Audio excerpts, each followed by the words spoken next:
challenge of our rivals and the last to survive. You still got about 10 minutes yet, by the way. You don't have to jump into it yet. Well, we can talk for 10 minutes.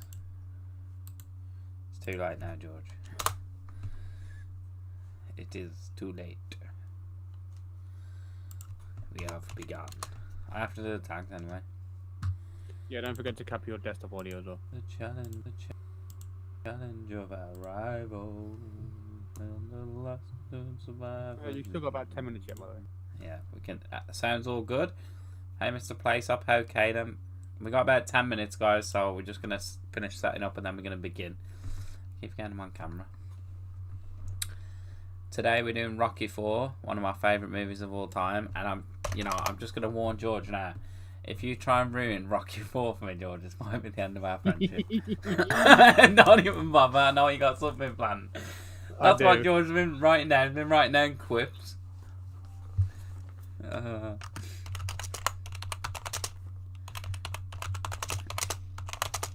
I recommend you guys go and watch Rocky 4 because it is an amazing movie. I watched it millions of times. And I think it's a really important film as well because the Rocky franchise itself got a lot of young people into sports throughout the years, throughout the generations, not even just in the 80s but 90s, 2000s, Right, so what I'm going to have to do is maybe hang up on you and then open a group one on Facebook. Okay.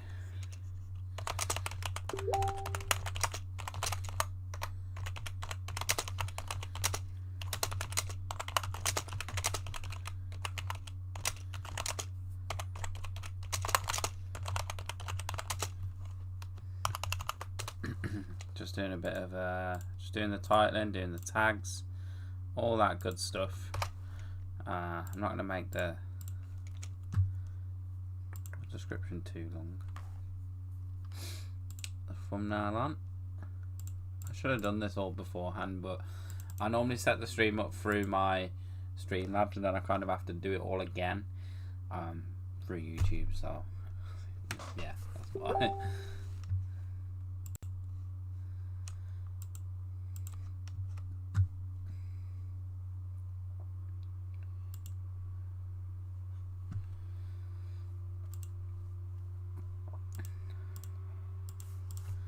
As if I got to re-sign into Facebook to get on George's call. I'll read the chat in a second as well, guys. Don't worry. I'm not forgot about you guys.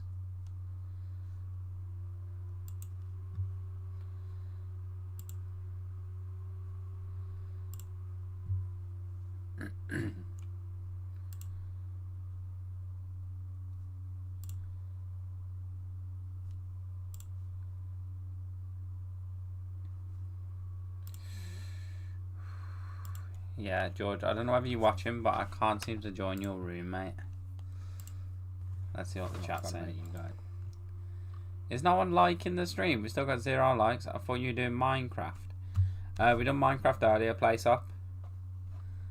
Shed, guess what I'm making? I'm trying to make a video of a fashion show of me, no scope, and Jacob. Hey, Leonardo. Hey, Ducky.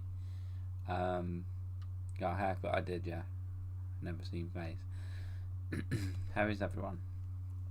Yeah, how is everyone doing? Yeah, I did get a haircut. I put on so much weight in lockdown. This chin is so annoying. I keep seeing it in the corner of my eye in my video. It's not good. Gotta continue to set up the video.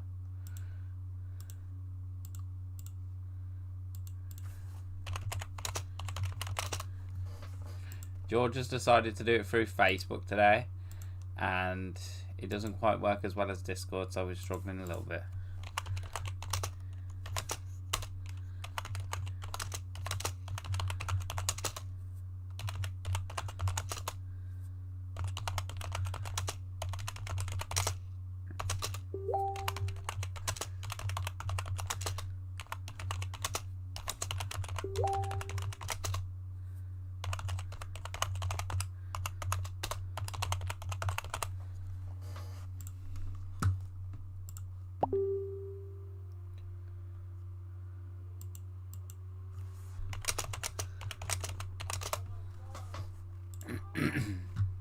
Try again.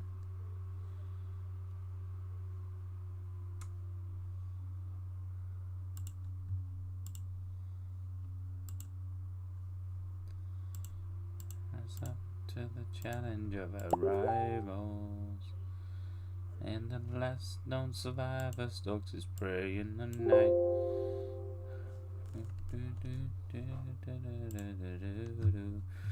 I'm first like, thank you so much, Caleb. Thank you, we got 4 likes, thanks guys. Like the new logo. Yeah, that George looks hilarious as a judge.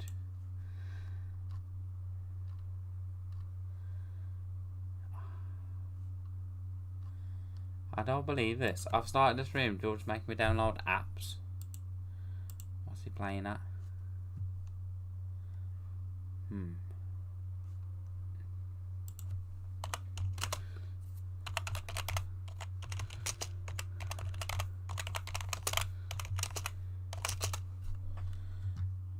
The last known survivor looks to spray in the night.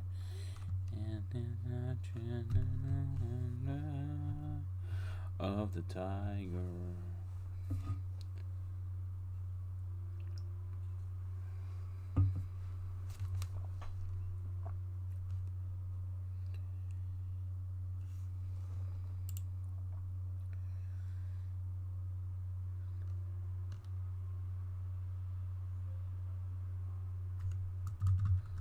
I've got the next Snack Crate video edited, ready to go. I do still need to do one more Snack Crate. I actually edited the latest one rather than the one before that, so I'm going to edit that as well. There should be some more videos coming soon, guys.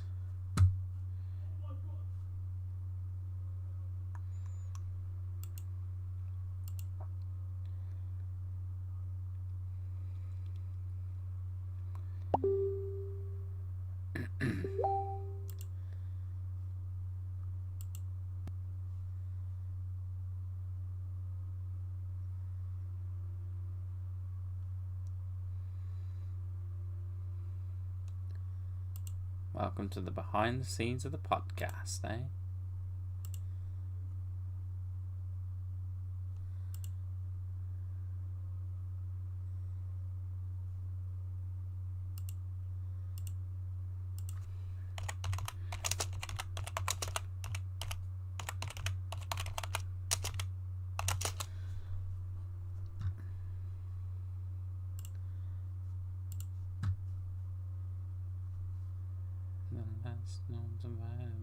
Is praying in the night, and he's watching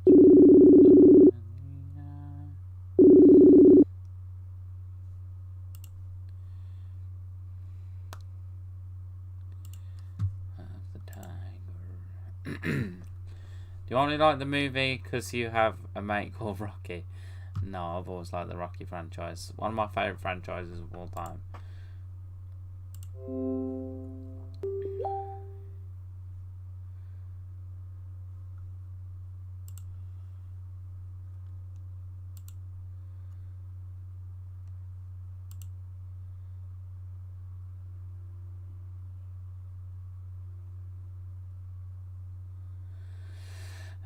George just doesn't listen.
Let's get some questions then, as we're still waiting for this to be set up.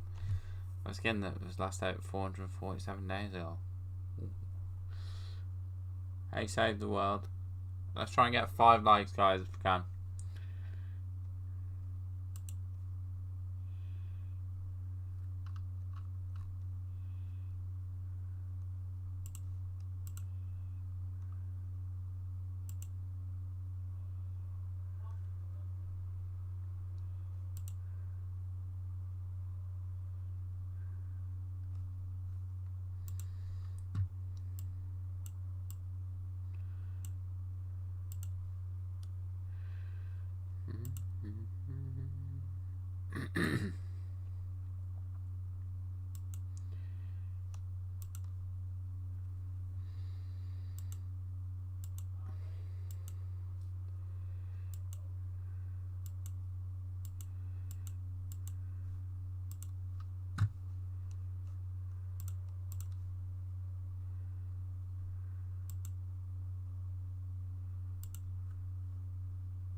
Thanks for accepting my Fortnite friend request. No problem, man. Creed is better than Rocky 4. Nah, I don't think so. I prefer Rocky 4. But Creed is good. And Creed 2 obviously leads on from Rocky 4. So they're kind of interconnected. But the Creed saga is interconnected anyway. But Rocky 4, I think, is my favourite Rocky. I think it's between Rocky 3 and Rocky 4. My 2 favourites. But I like all of them. Thanks, Stephanie. Thank you, Save the World. It's alright, Stephanie, no problem.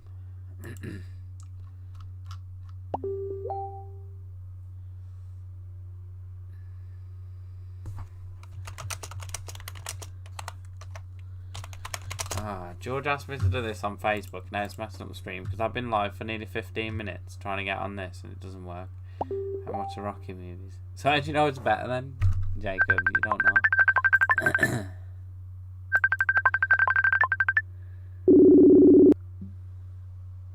You see, George, isn't this much easier? Hey.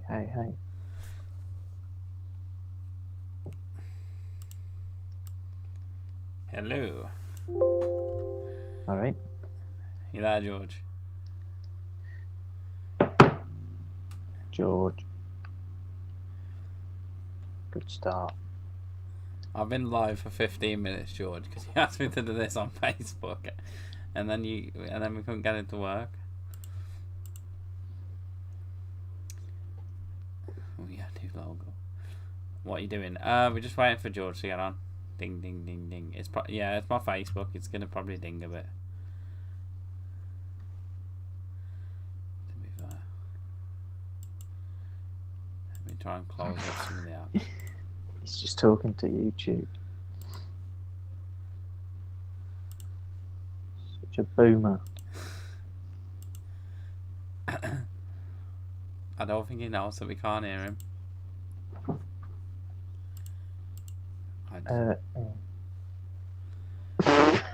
He's ranting at the stream.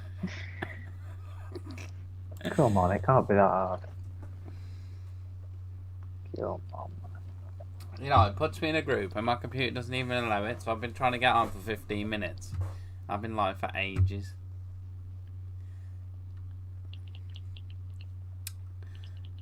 Georgie.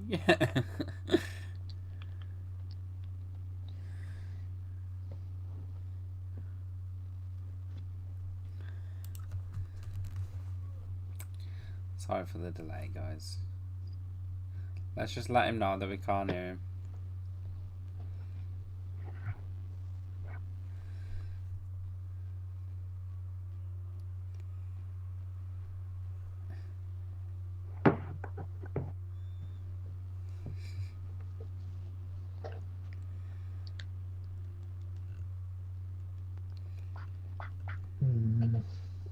What's wrong with his mic? It's on that thing with his mic again. I'm back. How's your day all night? It's been going well, Stephanie. It might be another stream after this as well, maybe. We'll see. Possibly a Tomb Raider stream if George can get his arse in gear.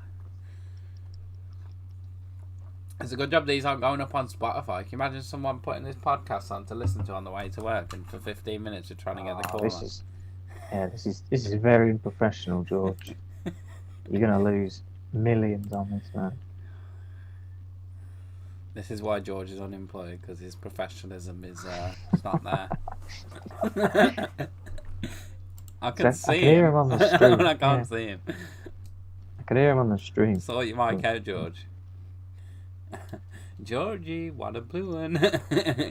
You chab, it's a long blue one. I ground in what? Mate, there's got to be a little mic button on the chat. Yeah, George, look for the mic button. That's all you need, mate. George doesn't know how to work Facebook. I love it. I know, what fucking granny. You know why? Because he's still living in the 80s. He watched Rocky 4 on VHS today. That's why.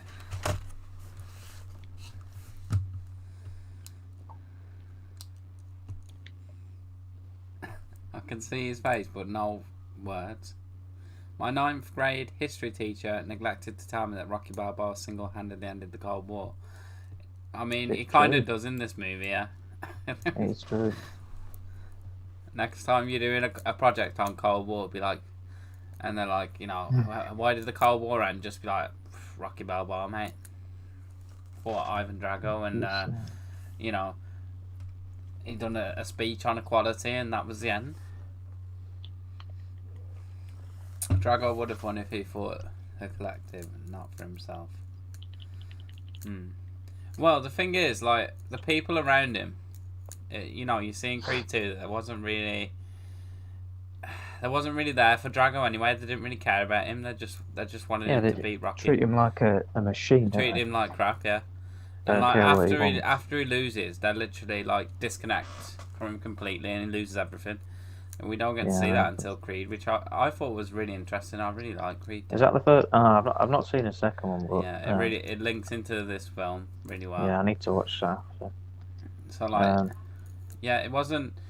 It's the way he was treated and the way he was taught. You know, as Lewis said, is more like a machine, isn't he? In this movie, he's like a Terminator type character. He's like the ultimate weapon. Yeah. Like when he's punching that bag and he does like 1,800 kilograms of pressure or whatever. And then but they're like injecting him in it as well. With all the steroids and everything. Yeah, it's pretty fucked up. And they're like, a normal fighter can only do 750 kilograms of pressure. He does 1,800. Yeah, because he's juiced up. He will destroy anything that comes in front of him. That's why I like that though about this movie, because I like the way that it's, you know, Rocky goes from having all the equipment and stuff, and Drago's got all the equipment, all the state of the art, you know, gizmos, and Rocky's just training in the woods like old fashioned style, and it shows that it doesn't matter what you got, it's about your spirit and like what you're fighting for. You know, as Biffa just said, he's fighting for himself. As long as you grow a sexy beard, yeah, you can achieve anything in life. I think he does that to blend in though, because I keep following him and no one really likes him. Oh yeah, he goes remote, doesn't he? Hey, how you doing, Wolf? Next stream, Fortnite. Fortnite will come soon. George! Fucking hell, man. What's he doing? Almost at 10 likes. This is mental. There'll be a bit of streaming in this, guys, but it is a late night stream. So, I mean, it is, well, past 9 o'clock now.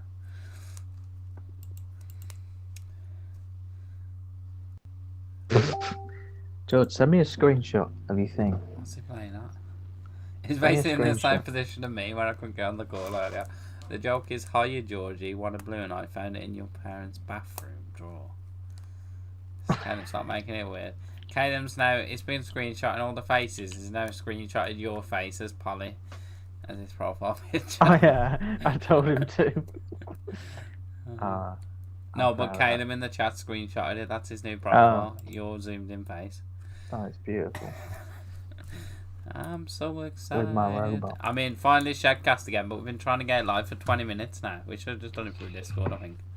George, send us I can do that. I'll just do that. See you later, Steph. Have a good night. I'll download it. I feel like old man George can't keep up with. He doesn't know what he's doing wrong, apparently.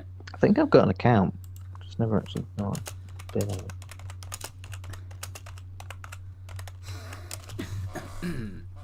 Well, he called me earlier and he said his mic was playing up, so probably his mic. It's okay if you don't, but do you remember me? I do remember you, William, from the old Minecraft streams. I still remember you. Beautiful.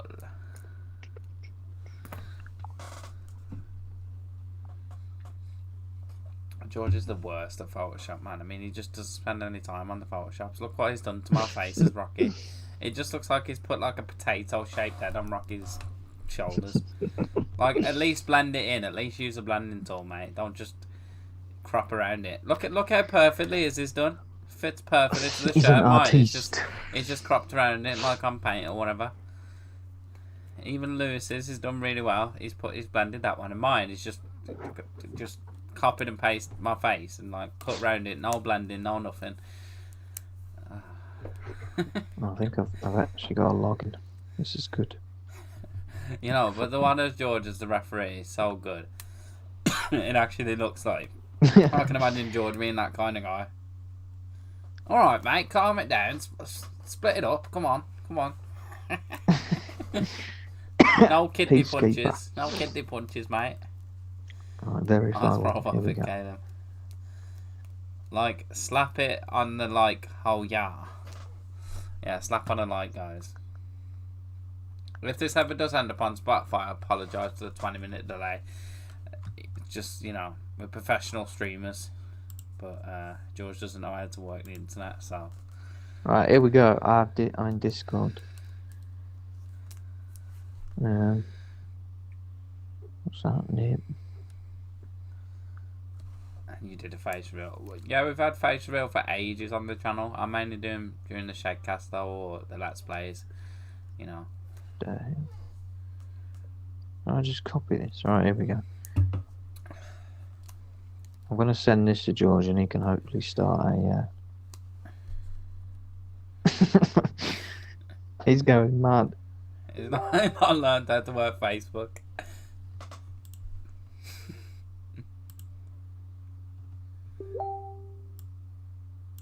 Alright, I'm going to leave this call and then go on Discord. Okay.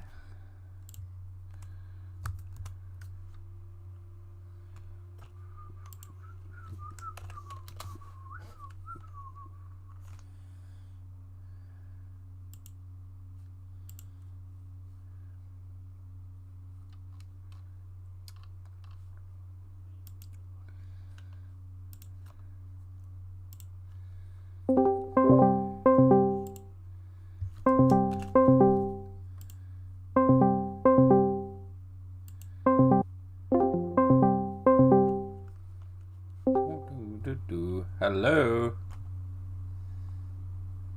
George? Is his mic still not working? Can you hear me, Lewis? Yeah, we are. It's his mic, because we still can't hear him. What the fuck? He's got a dodgy mic, that's what it is. Hello, George, are you there, sir? Shedcast, more like Shed's past. What do you mean? I've not been here in a while, a year, and I still remember you. You had a brother as well. It might have been your second account, but... Hey, what the fuck? Finally! Yes, George just learned how to use the computer. Oh, it's already... What was it he was saying earlier? Oh, do it on Facebook, mate. It's going to be easier. We can hear you now, George.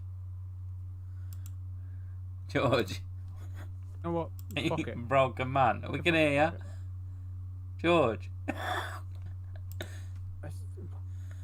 We can hear you. What the fuck, mate? George, we can hear you, mate.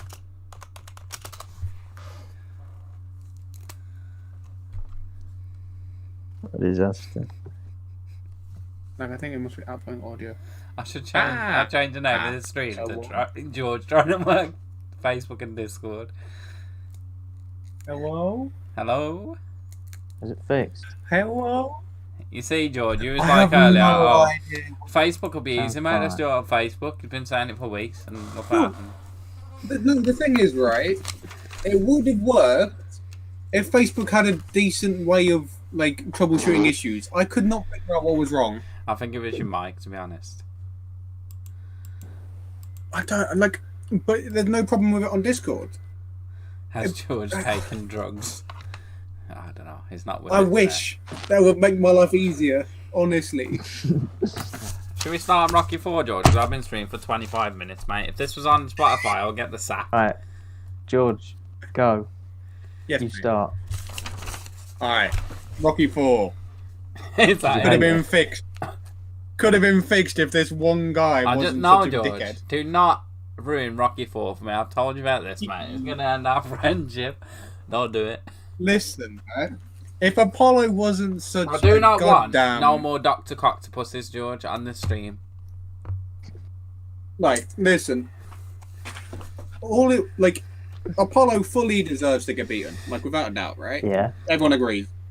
He just doesn't deserve to die. Yeah. I think the thing about Apollo, Is that it? I've written down. Is that your That's whole all thing? he's got to say about Rocky 4. George, you've done no research, mate. Is No, that I all have, you- I have. I got Is that pages all and you pages. thought about it? No. Like, that is the starting The, point. the thing about Apollo is he's like a lot of these boxers today, you know, they get wrapped up in Hollywood. And that's the thing, like, the thing about Rocky as well is, I know Apollo says this a lot of times. I think in number 3 he says, like, once you're a fighter, you're always a fighter. So he's still got that urge to fight. He still thinks he's good enough, and he don't think his career's over yet. You know, so he wants to jump back in. But he gets wrapped up in all the Hollywood stuff. So, like, when they enter the fight, he's doing all these dances and stuff. He's not really fully focused, is he? There's I all found these that women really dancing. funny. He's like, I mean, that's I'm wicked. into America. James yeah, but Brown. A you've full been- performance from Yeah, James Brown. Jimmy Brown. you'd be bloody knackered though, wouldn't you, by the time you get to the fight? You know what I mean? Wasting all his energy on that. Especially when he's not been in the ring in 5 years, right? Exactly. Is it He 5 should years? not be dancing around and look like... There's no way that fight would get commissioned. I mean, Drago's like 10 foot tall, man, even against Rocky. Rocky's like 5 foot and Drago's like 10 foot, towering. That's what I wondered. I wondered how Beast. Drago He did say actually- that. I wondered how he actually weighed in. It Like, how did he actually make the limit? Well, it's supposed I don't to... think he did. The thing is as well, George, was like... in the end of it.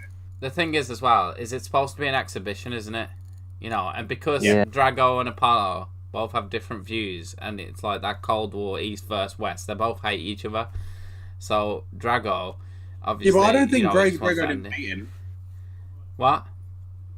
I don't think Drago hates anyone. I think he, like... It's the way he's been treated, it's fun. like the way he's been reared as a fighter. You know, they treat him like a weapon, like a killing machine. It literally... Well, you can see that he snaps, right? Like, during the press conference. That's the reason he agrees to fight, is because Yeah, he snaps up. he Yeah, gets but a it's bit supposed to pissed be an off with- exhibition, mate, isn't it? You know, it's supposed to be a friendly, Yeah, basically. we could have, like... Apollo could have thrown the towel in at any point in that fight. But he was so fixated on being the champion, even though he's not... He's an ex-champion, he's old. In, like, boxing terms, right? Yeah, in Creed 2, they discussed that because Drago has to throw the towel in for his son. Is it Rocky's fault that he didn't throw the towel in? Because Rocky, you know, he's in Apollo's corner, so he should have threw that in, shouldn't he? It's on Rocky. It's Rocky's know. fault. Like, a fighter isn't gonna quit. Like, it doesn't really happen ever. Like, you've got to basically force a fighter to say that they're done. Especially and for Rocky if to it's just like be one of like, his last "Alright, fights. he's fine." You know, I think that's why Rocky agrees to fight in the end. You can see like the pain and sadness on his face at the funeral and in the car, and he's Yeah, well, like, it's I not have to just do that. this. The reason that he fights is, like, revenge. It's such a stupid reason for, like, Apollo to die, right? It's kind of his fault, though, I guess. So it's I kind of don't revenge. think it's revenge, know. George. I think it's more like in honor of his friend, because he does it for no money as well. He does it for charity. He's like, no money for the fight, all goes to charity. I'm just doing this because, you know, I feel like it is part. It does feel like it's partly responsible, but like you say, you can't really stop a fighter from fighting, and Rocky knows that feeling because he's also fought. So it's not really his fault, really, because he's got the same mindset as Apollo. You know, and he does the fight for no money, Yeah, so but he's not really benefiting like, anything from it. Like he says in the film, they should have postponed it for a week or two to find out what this guy was made of, because they've got no information about him. There's no backstory. Yeah. He just appears one day and kicks the ever-loving shit out of this guy, right? So it's... They need like you can't just hop into a fight and expect to win it like that. In the Rocky world, though, Creed's like a legend. You know, he's won a lot of fights. Before he comes in contact with Rocky, he's a big name in the business. That's what I thought was weird, right? Like, they're not that far apart, Rocky and Creed. Like, we've seen this twice in 1 and 2, that they're actually quite close. So why does Creed get absolutely battered, but Rocky has like an alright time? I think it's that thing again that he's distracted. You know, he's just rushed into it. You know, Rocky's like going through the training. Maybe Creed didn't train properly because he genuinely thought Drago was a joke, which makes sense. But I don't get that he would get battered as that much more than Rocky. You can tell he doesn't take it too seriously. Like he fully like feels like he's pumped from the steroids. They mentioned that at one point. It's like, he's juiced up. To be built like that, you know. Should we get our... I was gonna say, should we get our first opinions on the, like overall opinions on the film to start with?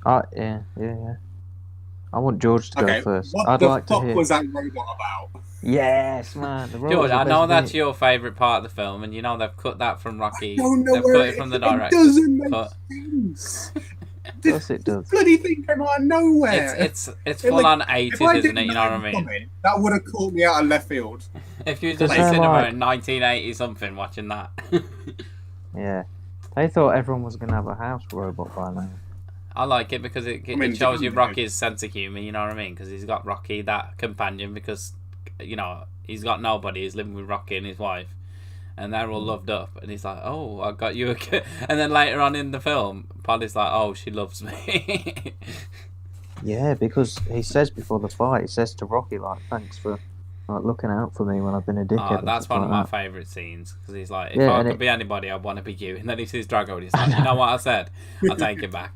Yeah, it's fucking brilliant, man. He when gets he's all like, the best funny scenes in the film. And he's like, "I'm seeing triple," and he's like, "Punch the one in the middle." Yeah, that's annoying. He gets all the best lines, man. Polly always gets the best lines. Man. I mean, he's a dickhead, but he's just the best, man. Can I just say, George, that your professionalism today, first, you can't even get on the bloody Facebook call, and then I ask you to sum up the movie, you're just like, what's the robot about? You know, the whole movie. Oh, what's that robot, mate? No. Like, I'm happy to talk about the movie, but we have got to discuss. Yeah, we will get to it, George. I've got it all written down, because I know you wouldn't have done the scene, so I've like written down the most important parts of the film.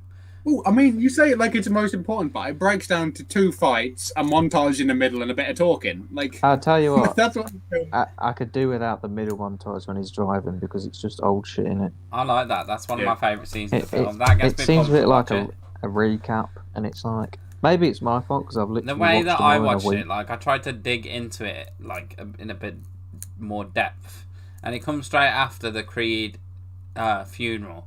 And Rocky's accepted the fight, and then he jumps in the car, and it's like we're seeing his life flash before him. It's like he knows the risks, and he's like, "This could be it." Like you can see on his face that he's genuinely worried, and I think that's what that montage is for, because he's sitting there thinking, "This could be it." And then we cut to him and his son, and then he's straight into Moscow, Russia, and the Soviet Union, and I like that he's actually shitting it like for once, like he's actually scared of his opponent for once, which is.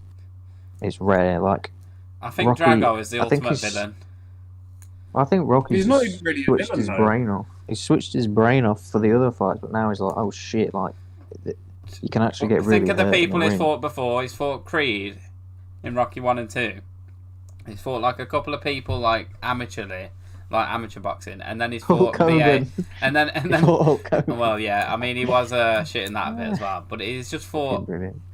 And then he fought B.A. Baracus, but Drago is on another level. Like, you know, he's like 7 foot tall. Like, he's like made of steel, man. Like, look at his muscles. You say he's the antagonist, but he's just a guy doing some boxing. I think the bureaucrats, the Russian bureaucrats, they're the bad guys, really. Yeah, they definitely make him seem to be the ultimate villain. But if you watch Creed 2, you do get a bit deeper into his story, because you do kind of feel sorry for him a little bit, because... As I say, they outcast him. After he loses this fight, no one wants to know him. He's all his family. They don't give a crap. His wife leaves him. You can tell they're like put him on a podium, right? Like as they're fighting in Russia, they bring them like the flag, which is like fully like Stalin-esque, like painted, looking to the side, like that's full like Russian propaganda stuff. Yeah, well, it's like they are putting him on the East meets West, isn't it? Is it Cold War where? Yeah, Russia I think it's during Cold War. America, yeah. Yeah, yeah. I mean, it's a bit ridiculous looking back. At the time, it probably made sense, but it's so funny now to see. I watch it all the time, and it's just it's one of my favorite movies. I mean, just from like their perspective of like being American like writers and directors, and just being like, yeah, this is sick, man. I love that it's so 80s, and I think it does stand the test of time because people still regard this as like one of the best, the best Rocky film out of the franchise for a lot of people. Then they're going to Rocky 5. I just love how vibrant it is and how colourful it is and how 80s it is. Like the Adidas clothes, the red, white, and blue clothes. Because they are portraying the Soviet Russia, which is why it's set red. The music, the reds and the blues and just everything about it. Even the cars, everything it's just so 80s. And it's just my favourite part is that they got James goddamn Brown. That was amazing. It's the best cameo, isn't it, in movie history? You got a Grammy for that. You got a Grammy. He did the whole song, he was not fucking about. He was like, if I'm in this film, I'm in it, mate. He got a Grammy for that song. He pushed. Good.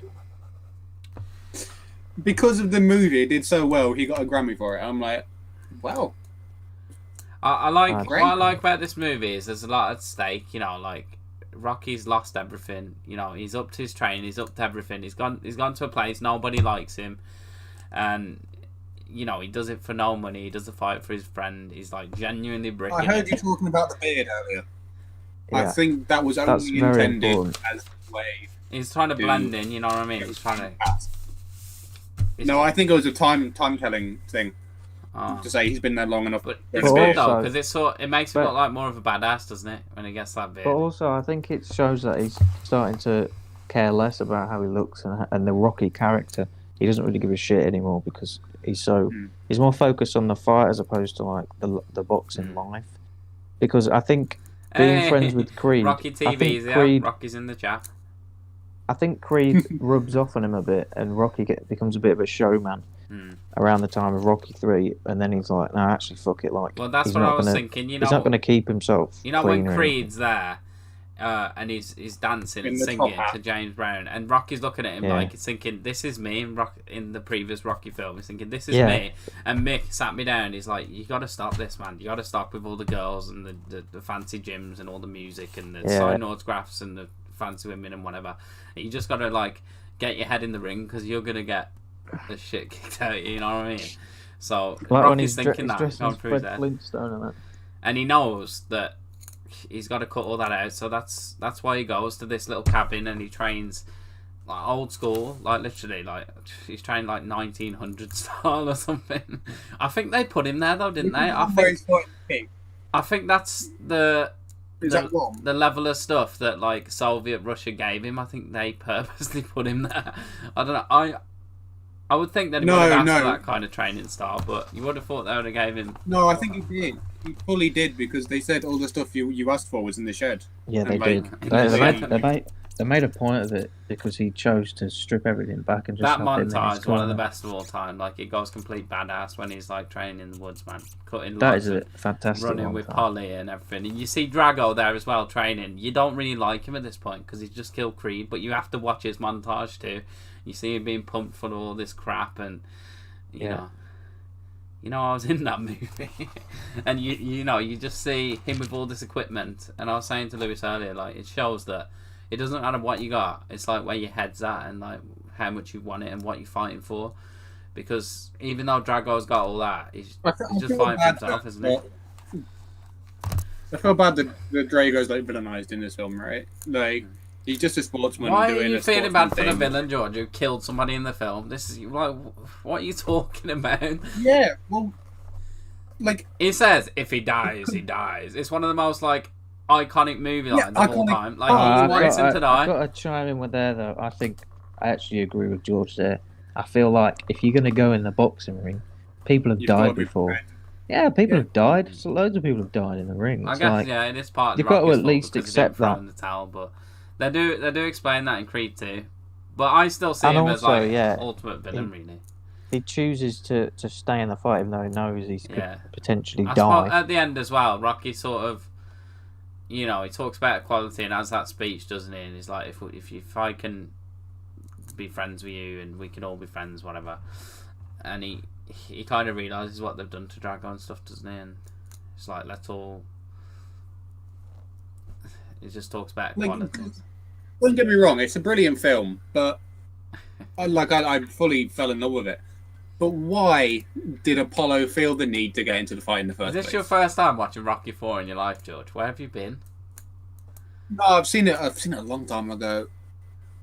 I watch this all the time. You know when I'm having a bit of a crappy day, I'll stick Rocky 4 on. The only reason Apollo gets into the fight with Drago is because he sees him on the telly. And he's like, oh, this is... Again, it's like that Hollywood lifestyle, though, isn't it? Rocky and Creed are living in mansions. Drago's actually the underdog. He's coming from nothing. He's sitting there in the pool with the dogs. With his wife. He doesn't even mention anything about the fight. This is the thing. This is something important that Creed says later. It's us versus them. And, looking back, it's like, fair enough, because you're talking that was kind of the vibe. Yeah.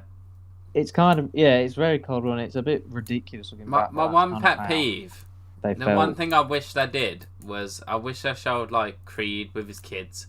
Because not one point we see Creed interact with his kids. And we know he's got a family because of Creed and stuff. He doesn't really speak to his wife. Exactly. Yeah, he's just, they make him out just to be purely interested in fighting. He's not interested in anything else in life. That's what he is, isn't it? Well, he's interested in fighting and the money, right? He's just a fighter. He cares doesn't care about anything else. But I think if they would have knew, they would have been doing Creed, and they're making Creed 3 soon, by the way. I think they would have built that in more. I think, Yeah. It does feel like a retcon that they've gone, oh, how can we milk this for another thing, and then be like, oh, family. Yep. Well, to be fair, it ends quite abruptly, doesn't it? It's just kind of like that's it. Like the fight's done. Yeah. It's only an hour and a half movie. It went really quickly. It's a quick film. I'm so used to film 3 hours long, 2 hours long, 2.5 hours, like Avengers style films. You know what? I was in that movie, The Hot Wife, Rocky said. It gets a lot done though, doesn't it? For its pacing. I mean, 1 hour 40, and it gets a lot in there. It's fast paced. It's not slow. Yeah, it's not exactly a lot to cram in, is it? It's a fight, a death, a montage, a fight. But what more does it need, though, George? Montage, a fight. If they put more stuff in it, they'd just be cramming useless information in. Yeah, and I'm glad they didn't. The amount of times where people put parts of stories that don't mean anything at all. But it would have been nice to have a little bit more backstory, in that film alone, rather than in a separate film. They might do that though, because he's doing the director's cut, and he's cutting. All they're doing in the director's cut is cutting out the robot. Cutting out the robot, but I think he's putting in more fight scenes and stuff like that. They should put more robot. Well, the thing is that robot. This film needed more fucking robots. It's iconic, they should have the robot fight Drago. It just got some guns come out of its chest. Oh yes. I've got to kill you, Drago. like Drago just comes after Polly, just jumps out the ring, and the robot's right there, just comes out the doorway, a bright light comes down. I will save you, Polly. Beautiful. Don't come after Paul, man. I love it because I think the film shows you can get knocked down in life, but then you can get back up, and it's about resilience, friendship, equality. It's like that song, a work by ethic. Tub Thumping. What is that the song? Tub Thumping by Chumbawamba. Chumbawamba. We do get to see a lot about. Will I get up again? Get knocked down, but I get up again. That's a poor comparison there, Rocky 4. So we start off with a theme tune, and Eye the Tiger. Come on. Yes, it's one of the best songs ever, and for workouts and stuff. I love how it feels like it I love how it starts with the end, and it feels like it was fully. Yeah, it starts at the end of Rocky 3, doesn't it? With that fight the secret fight, but we don't know who wins. You think that they're gonna carry it on, but they just pause it again. I love that. It's They nice just that we freeze get to frame see it again. more of their friendship, and we get to see that in Rocky 3 as well. But if you notice, in Yeah. every Rocky film, there's been like some kind of death. There's always something that makes him fight. Like in Rocky 3, that's Mick just dies, like- doesn't it? And that's just cinema shit, I think, just to be like, oh no. to make it dramatic. That's just a way to push the It's story. easy to give It's like, him we need a way motivation, to right? motivate. But come on, like, that Exactly, would be yeah. such bad luck if every time a boxer went into a fight, one of their family members died. You know? I know.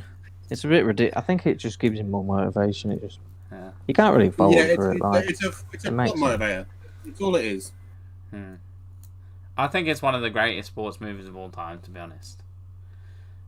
I think the fights are the best of the series, definitely. Yeah, because they're realistic. Like, Did you know that those they fights, he they was look doing them more for real? real. He They was just look doing more them. raw and just He was a doing bit them more for real. violent. You do know that, no? He was letting Drago punch him. Those punches were real. Sylvester Stallone got hit that hard in one of those because of one of those punches because he wanted to make it as realistic as possible. George always hates on Stallone, but how, like, he's so dedicated to his craft. The fact that he did those for real. He got punched. What I hate is that I can't stand him. He got punched in the Like, ribs movies so were hard. Really quiet. He got punched in the ribs so hard by Dolph Lundgren that he had to go to hospital. I think he like punctured his lung, man. And if he didn't go to hospital, he would have died. Literally. That's so Imagine being stupid. Like it punched when- by Dolph Lundgren in the 80s. Like, I do like it when like actors put themselves at risk. It's like Hong Kong cinema. That's all they do. They hire actors that can fight. I don't think that would be allowed now, or not to that extent anyway. It is because if you have your own company like Tom Cruise does, he does all his stunts. Oh because yeah, he fucking hangs onto planes. True, yeah. Yeah, That's yeah. true. John Wick as well. They do all kinds of crazy shit on that. Yeah, that's why I was going to mention that earlier, because it is really realistic, as you say. It's really raw. And you kind of do get a sense that these are not fake shots. Like, Yeah, I No, think when and he, it does make the film better. Like actually, like the hits, not pulling the hits and fully committing to it, has always made cinema look better. it's a big payoff, It's why isn't I it? Because prefer you're watching like a Hong Kong. real fight. Like, you know, it's a big There's a payoff. film that I saw the other day where if a character's wearing a wig, you know they're going to get hit because they've got pads under the wig because they take the hits. fucking hell. And it's like, it's so funny, but like these guys are like full on fighting, and that sells the movie. Yeah. The thing is, as well, you're talking 50 minutes of fight scenes. Like, how long does that take to film? How long was Sylvester Stallone and Dolph Lundgren going at it to film those shots? I mean, because they cut like how much of like fight scenes and stuff. They probably cut like 2-3 hours, probably like 5 hours shooting that. Do you think 50 it's minutes. multi-angle? Do you think it's multiple camera setup? I think it or is, yeah. That'll cut down a lot of the time, but it would still be devastating to get smacked around. Exactly, especially by Dolph Lundgren. I mean, he's literally a powerhouse in this movie. You cannot disagree with that. He still is. Have you seen him recently? I saw a picture of him in 2018. He's still Yeah, He's a so freak, man. Stallone. He's a But freak. the thing is, like, Dolph Lundgren as well, he's had some, like, he was talking about his dad used to beat him up and stuff. Is he the guy that played one of the villains in Blade Runner? Or is that am I imagining that's that? I'm not Rutger sure, Hauer. but he has been in a lot of No, films. no. That's Rutger Hauer. He's done, like, Red Scorpion and Universal Soldier. It's not Dolph. And a lot of big movies. I really like Dolph Lundgren. I think he's a good actor. You know, he used to be an engineer as well, so he's not stupid. I think he used to be like an engineer. He went to university and stuff, but then he decided to get into acting because he was, you know, because he was ripped and stuff, and he fit the parts really well. Whereas the same with Keanu, right? Like he's like a fully educated person. Well, I love and hearing he's, that like, though. decided to. It's Mr. Bean as well. You know, Rowan Atkinson's like an electrician, and he plays He's- this he's- stupidest Not only that, character. but Harry Hill's a brain surgeon, right? What? Harry Hill is a brain surgeon, the comedian. Harry Yeah, Hill. actually. It's Fuck not- off. They play these No, ridiculous no. roles, but really, if you look into it, they're like geniuses. Harry Hill is not a brain surgeon. Have you been watching the Harry Here Hill he show is. again, George? I don't know about I'm Yeah, I don't googling know. it right now. Brain surgeon. that. Maybe a doctor or something. Should we talk about No, he Polly's trained as a- birthday? He's a medical Absolutely. doctor. Hang on, I'm going to read what his exact profession is. Brain surgeon. I think so. Yeah, I remember That's reading up, about mate. it. If Harry Hill's a brain surgeon, George is like a freaking plumber or something.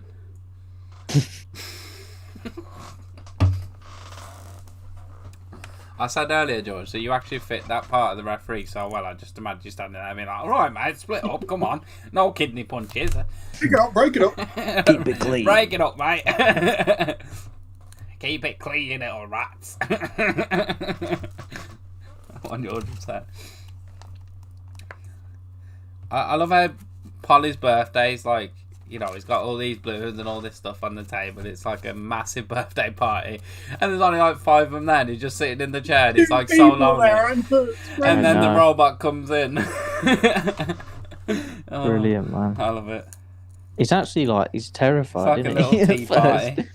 He's like terrified. Like, Little tea party with his hat on and stuff. And his cigar in his hand. It looks like a mantis or something. It looks like full buggish. Oh, it looks like a black I wonder manta. who designed that robot, George. Come on, I'm sure you've searched that up. This is your thing, isn't it? Special effects. No, but that's not special effects. That's a full-on prop. That's a full-on puppet. I didn't even think It's about a real life that. robot, man. It's fully brand integrated as well. It's a Sony robot. Like, Well, Sony paid for that. It would be quite expensive to produce that in the 80s because, like, to do all that stuff to make it work back then, like, you know. The thing is, it doesn't really work. I think it is just a suit, and I think there's probably someone inside it. That's real, mate. I think I don't know. Real life robot. And then we cut to Rocky and Adrian having that little moment. It's kind of like a love story as well, isn't it? Because they're talking about the anniversary and stuff, and then she sees the cake and she's like, "Has it been that rough? You seen the cake? The faces on the cake." That he gives her when they're in the ring and there's 2 heads on there. And it should look like Playmobil characters. She's like, "Has it been that rough?" That's my notes. That's the sort of stuff I write down. Just like Adrian says, "Has it been that rough?" I like at the party how Paulie is like genuinely sad that Rocky was late. Because he's been a bit of a dick to Rocky the whole time, and then you kind of see him, well, he actually really They make him out admires to be that, but, you know, Rocky always has his back, doesn't he? He sees him as like Yeah, a like brother. it sets the scene for that scene later where he says, "I wish I could be you." It shows that he admires Rocky, and he goes from jealous to like admiration, and that's like the first thing I think it's like when he's waiting for him to turn up at his party. It shows how like family orientated Rocky is. Even in Rocky 5, when Polly loses all his money, he still doesn't kick Polly out of the family. He's like, you know, we're all moving in here, but you can move in with us, and he still treats him like family, even though he's lost everything. Like, if someone took all your money and agreed to a deal and lost it all, like, you'd be a bit pissed. You know what I mean? But Rocky's like his family, so he just gets on with it. Yeah, I mean, I don't know if Adrian would want him to actually stick around because he was a dickhead, but you know, I guess it's alright. I don't know. Apparently, the robot was created to help. Is it Stallone's son with his autism? I think it was a way for him to like focus. Oh, a giant robot. Yeah, The robot. I've read. His name is Seiko. Fair enough. I read Robot was quite a made lot by about International Stallone's Robotics son. Team. He died of suicide, didn't he? And he played in the first 5 Rocky films. I think that's really his son, or at least the one in Rocky 5 is definitely his son. It. I can't remember. Yeah, I think that's right. So the robot is named Seiko. The robot was made by International Robotics Inc. in New York, which is the voice. The robot was written in the film to help treat Stallone's son Sergio for autism. Yeah, if you watch the interviews with Sylvester Stallone as well, he gets really emotional because the interviewers keep asking him about his son, and you know it's a tough thing for him to deal with because that was his only son, and he's only got daughters now, and he lost him because of suicide and stuff. It happens with a lot of like famous people's kids, doesn't it? Because they're trying to live up to their parents, and you know, imagine It's being not always that they're always living up to their parents. They lose themselves a lot of the time in the fame around their parents. I think it was one of the Presleys, Elvis Presley's grandkids as well. He did the similar thing. Being autistic doesn't help, does it, either? You know, with your emotions and stuff. But watching those interviews, it's hard to watch.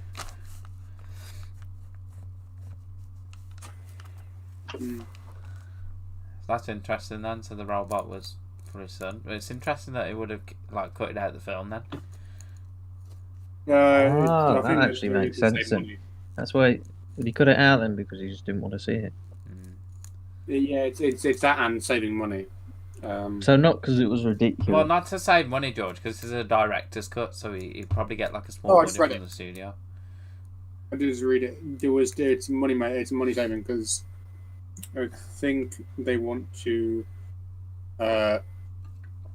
restore it, like the budget make on it that. like make it better quality, and they would have to do those extra scenes. I don't know how they're going to do it about like cutting the entire scenes out, which is unless they like paint it out. But it'd be weird to have them interacting with blank space where it was clearly framed for something else to be in shot. It happens a lot. Like you'll notice things will be edited out, and people will still be looking at them and stuff. Yeah. I can now think that I really want to get one of those Rocky Adidas jackets, man. Like, oh fuck yes! It's so all grand, dude. Red, no, they're red, white, and green. I think it was, or red, white, and Get blue, that and it full just looks tracker. amazing, man. You can actually buy them as well. I think it's on Salon Shop or something. They're like they're still. Paulie Yeah, looks- it's brand integration, Paulie buddy. looks ice It's all cold in paid that. for. Yeah, in but that George, they tracksuit, just man. look amazing. The Adidas stuff in the 80s is so much more bright and vibrant than today. Today we just get like what I'm wearing now, just black and white, mainly. Grey. Exactly. So let's talk about Drago's training regime then. So he's almost being trained like a machine, as you said earlier, isn't he? And when he punches that bag and it says he hits 1,800 kilowatts per pressure. Yeah. And then they say like normal fighter 750. Kilowatt. And then he says Yeah. Are you sure it's kilowatt? whatever he hits, he destroys. So something like kilojoules or something. Kilojoules of pressure. Kilojoules makes more. He's kilowatts an is- ultimate Pounds, weapon. isn't it? Isn't it just like pounds? He's an ultimate weapon, and then you look at Apollo, and he's, like you look at Apollo and Drago in comparison.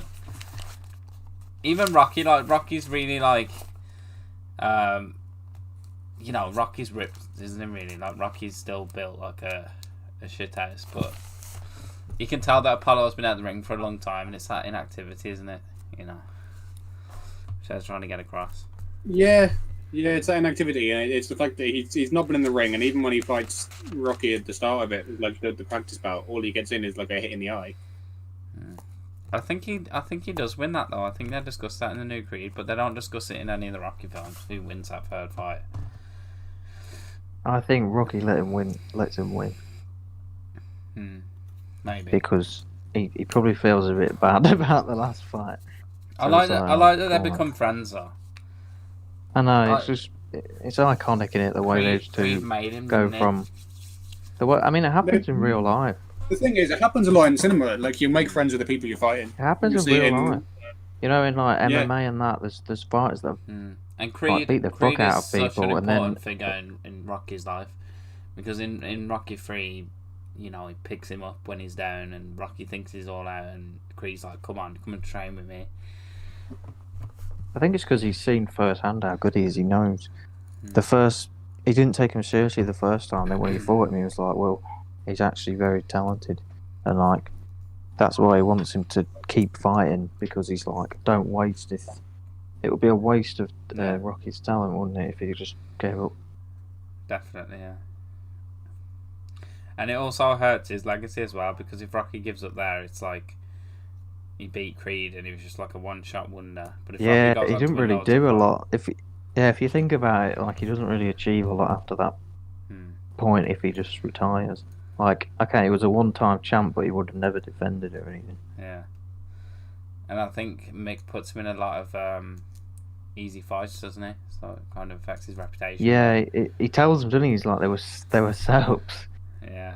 And it's I like, feel fair bad for enough. Rocky Like, when he says that. yeah, but essentially, you've got to still make money in it. Like, it's everyone's job. Like, the corner needs paying and that. I love Rocky 3 as well. We should have done Rocky 3. I think I didn't like it as much as the other ones. I think 4's my favourite, but 3 is definitely up there. I like 2 a lot. I really like 2. I like B.A. the rematch and Baracus the build makes up it. and that. Yeah, I want that, but I think Mr. T is really good. But I think the film I wasn't too interested in. He's like, I'll fight you any place, anytime. You get you warming up here, I'll show a real man. Oh, that's so good. I only really like Mr. T in the old A-Team. No, George, he's so good in Rocky. Have you even watched Rocky 3? You've not even seen it, have you? No, I just know that. So you can't comment on it then? Well, of course I can. I know that he as an actor, or he as a performer, is a loud individual. You can tell by the characters he plays that he's loud. Yeah, larger than life. Mate. But it does bring that energy to anything he plays in. Yeah, which is nice if it's not over the top. That's the point. It's Rocky. Yeah, George. Yeah, to be like mate. Rocky 3. I think he's the best thing about Rocky 3. When he's like, definitely. Because I don't hate Balboa. I pity the fool. I pity the fool. It's like, you yes, man. You get your woman up here, Rocky. I'll show a real man. That's so good. I love how Rocky just gets rattled by that. He's like, don't even start, mate. You come by my house tonight, I'll show a real man. I love it. Yeah, because you have to. The opponents have to be like large and light. Like you have to sort of. They have to be intimidating, and Mr. T definitely is on some levels. I think what's good though is they're never like hateable, you know. They're like, Mr. T's funny. Apollo Creed. You can't hate Mr. T, can you? I mean, even in 1 and 2, like you just can't hate Apollo. Like, they've got that charisma. Haven't he's such a legend. Yeah, he just got pure charisma. And Drago, like you say, like Rocky 5. Feel like I don't know about Rocky 5 because you find that guy a bit annoying. But you know, in Rocky 5, the guy who's playing in that, Rocky trains.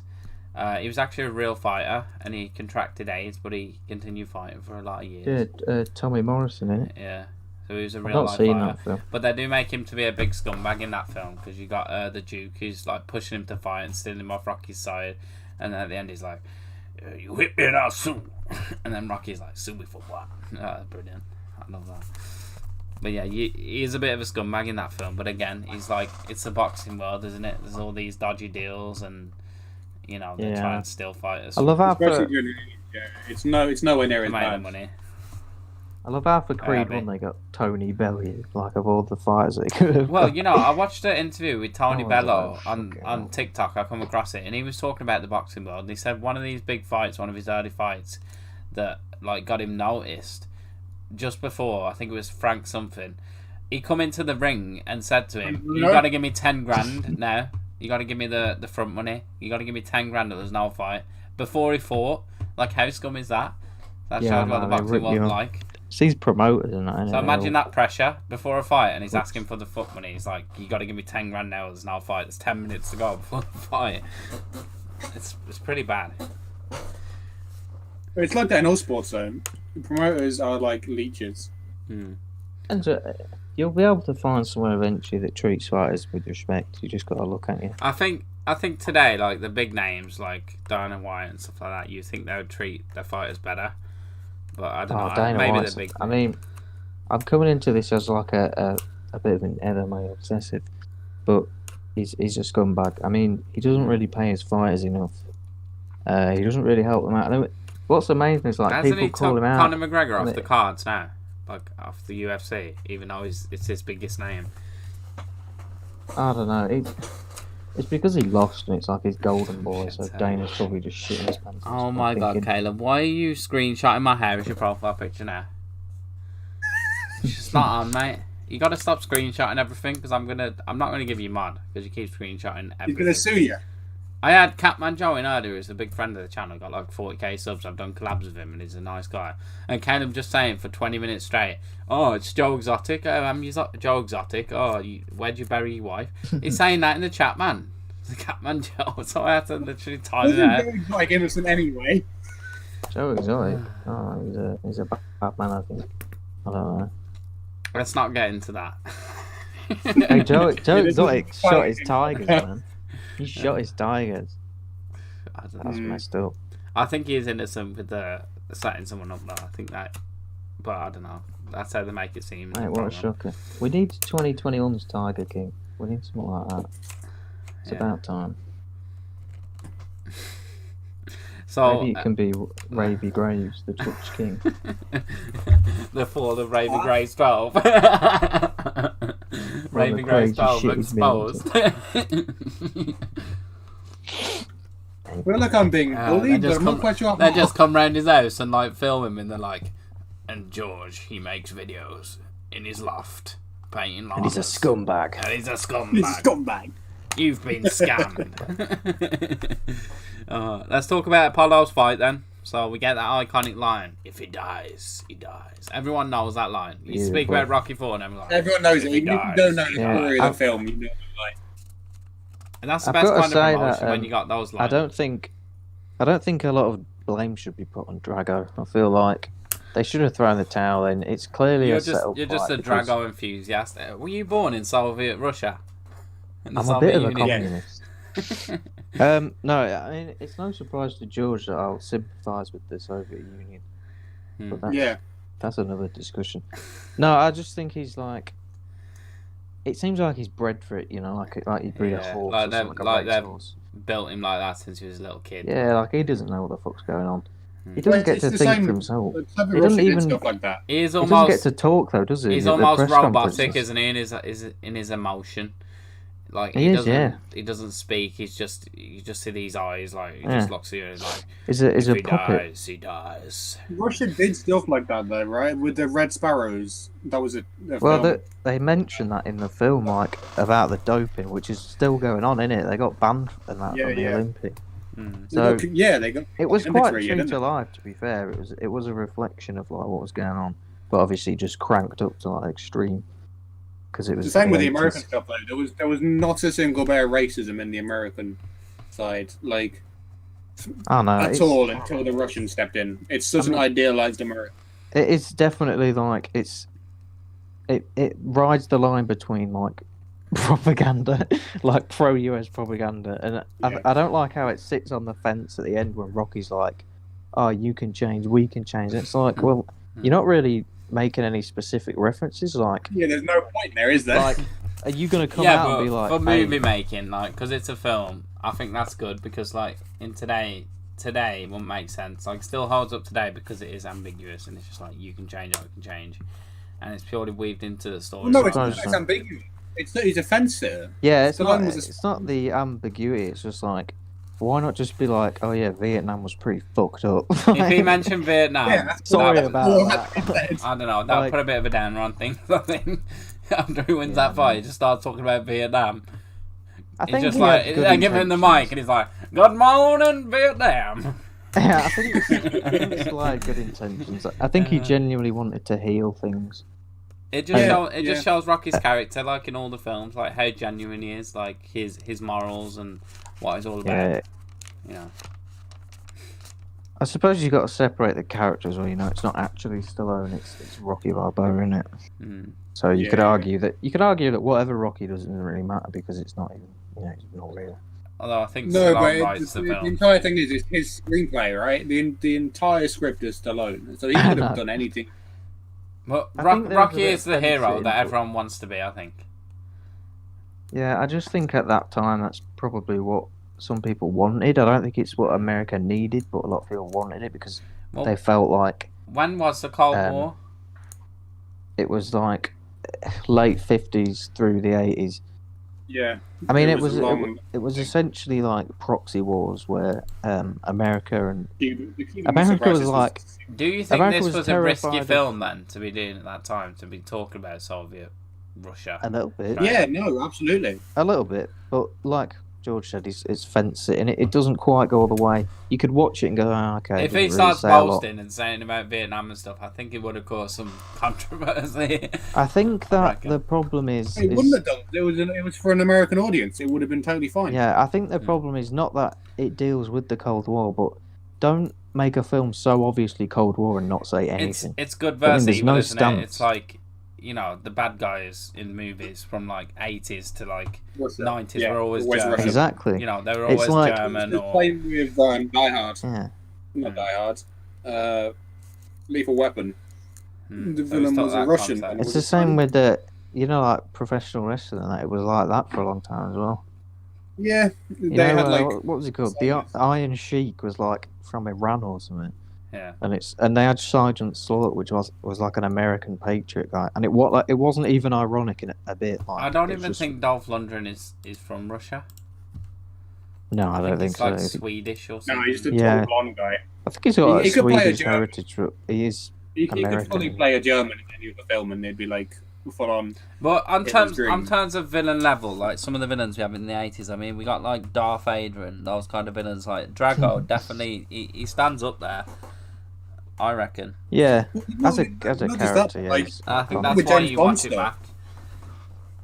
Even with some of the James Bond stuff where they are specifically like country people, like Yeah, I know. It's just the German guy. Like, East look versus how West, much innit? they've upped the stakes. Yeah. Like, as we said earlier, from Rocky fighting Apollo, being the underdog, to fighting Ivan Drago. Like, that's a big jump. he's basically representing America. That's a big jump. That They I even think. say that. That's one of the lines, right? He's got Yeah. the entire country. It's like we Well, mentioned Starman earlier, though. It's like we mentioned earlier. Like, Rocky's a very different character from Apollo, even though they're both interested in fighting. Like, his head's in a different space, and his morals are different. Like, Apollo just wants to show off and, like, you know, Well, oppress that's the thing. the Soviet Union, but Rocky's like, I'm doing this to show that, you know, we're all people. Yeah, and we all Creed is very patriotic. Mm. Well, Yeah. that's a nice way to put it. He's a nationalist, basically. He's very Yeah, he's a nationalistic, Yeah. and he's obviously very racist against like Russia and the East in general. And he feels like it feels like it's war. Like that's where the Cold War metaphor comes in, where he is like fighting Russia, and it's kind of embarrassing. He is Cuba. But Except again, the ring at is that Cuba time- and he is America. The ring is Cuba. Yeah, but the ring is the Bay of Pigs, and Creed thinks he's really doing something, but then he gets killed. Yeah. I think It being gets in the absolutely cinema, watching this, nailed in it. the, Exhibition match is like so yeah, long. watching this in the cinema in the 80s, seeing Creed die like that, I think that would have been a big shock for the audience. That would be mental.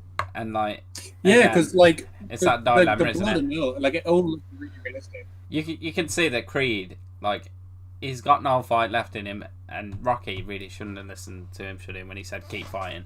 But again, he's got the same sort of fighting instinct, so he's Well, like, it's not even that.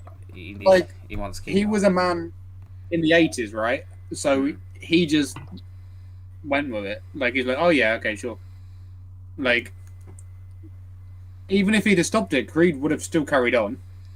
He would have carried on fighting, even if Rocky had stopped it. I think he does It just say in wouldn't one have of the been- movies, I think he does say, like, you know, to die in the ring is like a privilege or whatever, because that's who he is, isn't it, Creed? Yeah. I don't think Creed wants to retire and like chill out on a beach until he dies at like 80 or whatever. Mm. I think he's probably meant to go out that way, which is a bit morbid, but I do, Yeah, I that's do what- love that they tackle it in Creed 2. Well, There's a like- duality. And like a real life situation. Like Tommy Cooper was the same. He died on stage. Like I imagine it's the same thing. Like people always say that he'd be happy to die like that, Mm. like on stage making Well, people do- laugh. I wonder doing if what I it's love. true. I wonder if it's true though. I wonder if they would really be happy or they would think, what a waste. Like, maybe they did want Yeah. a quiet retirement, you never know, do you? Mm. Well, the thing that, especially with Tommy Cooper, he would not have wanted a retirement. He It's would like just kept he, doing Yeah, his yeah, thing, but you don't, that's just what, and, that's what you think from his persona, and it's the same with Creed.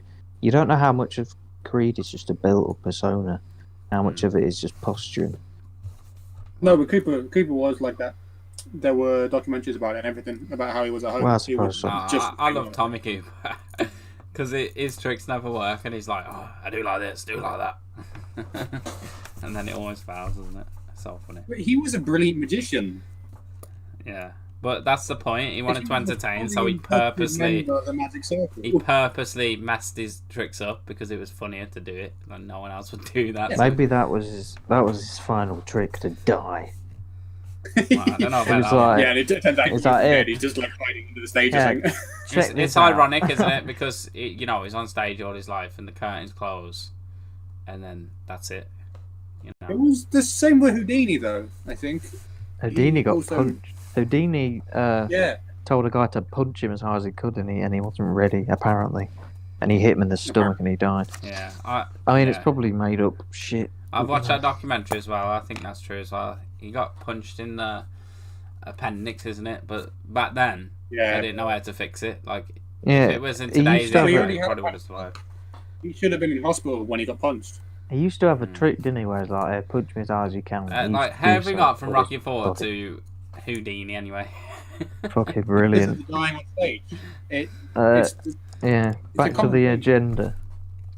I know that you guys always rip into Bon Jovi, but I just love it, man. Shot through the heart in that car scene. You know, the look on Rocky's face and the montage of his life, and he's like, as I said earlier. Tell you what, it would he's be so genuinely cool. worried. I feel like they could have done a short scene of him just driving. That would have been sick. But I didn't really like. I didn't like the recap. I like it because think if you go from a funeral and then he's just driving and there's no music, like as soon as that door slams and the music comes on and the music's fine. It's the montage. Yeah, that's right. I think the problem is not even the montage, just the recap. It's like we kind of know, and at that point, you know, it's the most famous films ever. It's like everyone knows. Yeah, I reckon it is to like show that Rocky's thinking about his life and thinking this, you know, it could be it. I feel like there's definitely some filmmaking thought gone into that, but it didn't need to happen. I think it did. That is literally my favourite part. No, I mean, like even if it was shorter, it would have been better. Like the full, 5-10 minutes, however long it was. And I love that they're focusing on the car as well. It is, you know, driving away from home, and that's sort of where his journey begins. Man. That's when he's thinking about.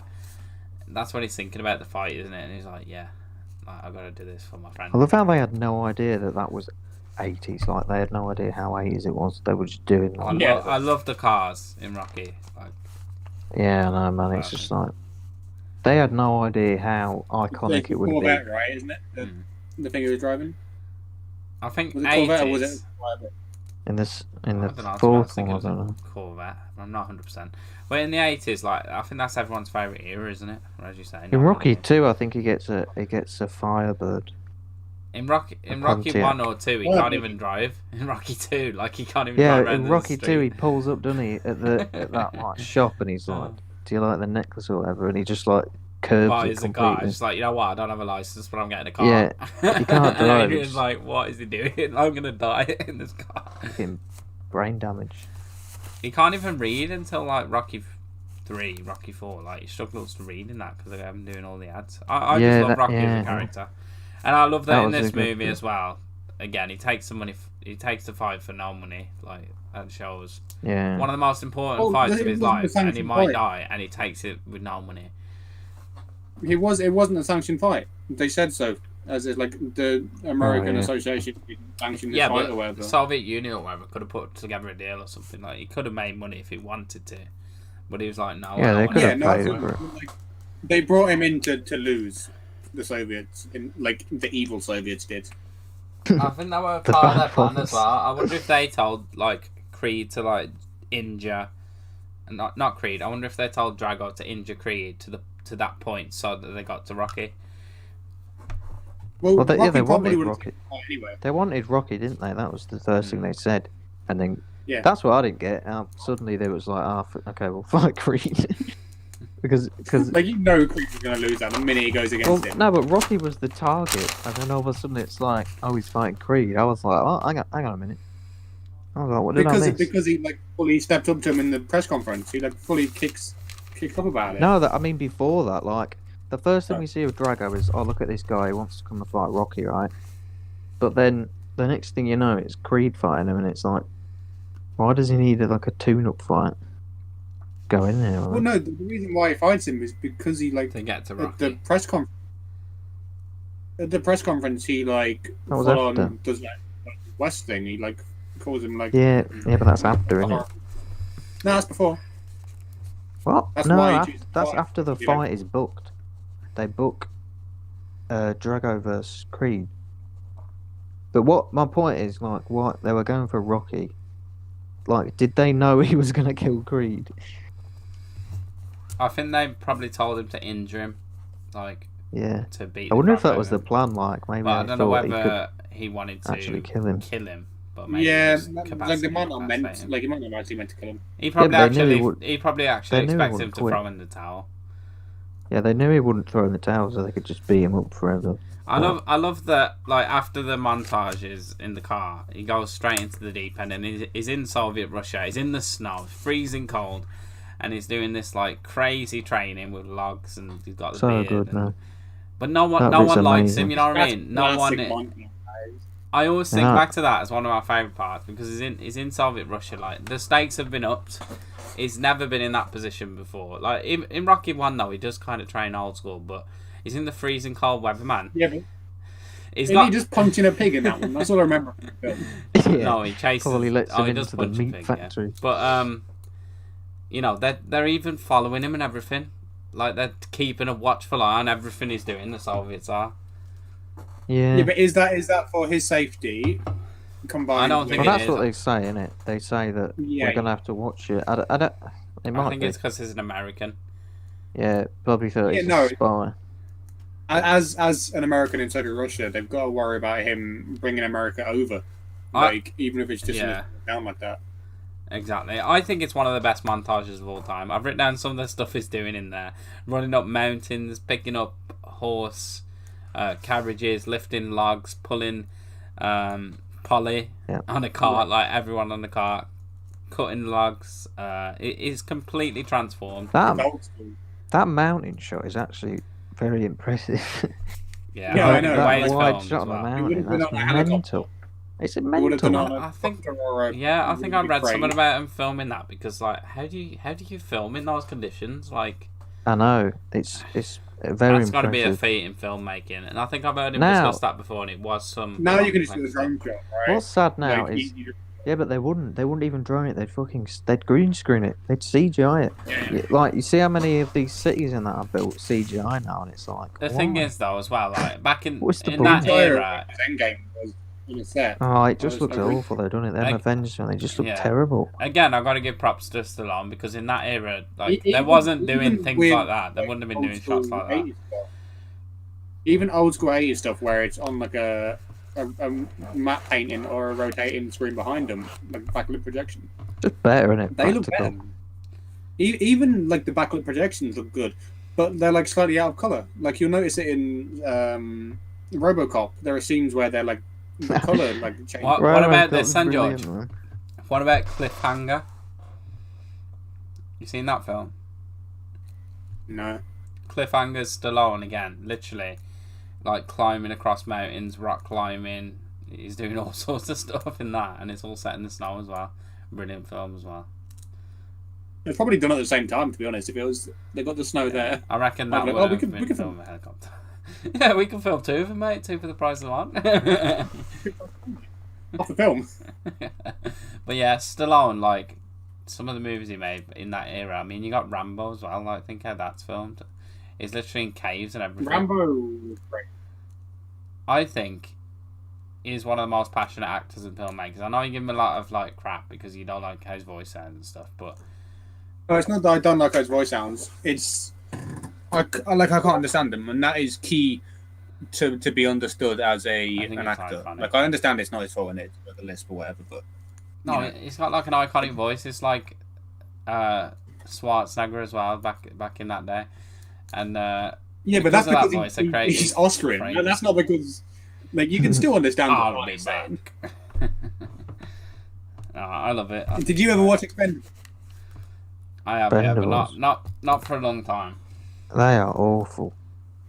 I know, but I love that Arnie just rips his smart car door off. That is like the most iconic part of that film. It's just him trying to open a door and pulling it off. That was so fun. Those three are some of the shittiest. Is it in that film where he says, "Come with me if you want to live"? Is that the first time he says it?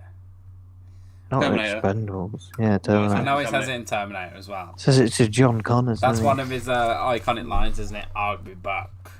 Come with me. Yeah, that's Terminator 2. That's Terminator 2 when he goes into the lava. Give me that cookie. Yeah, and Mr. Bombs in the lava as he goes down. That is Terminator 2 is fucking sick, man. And we're doing Terminator.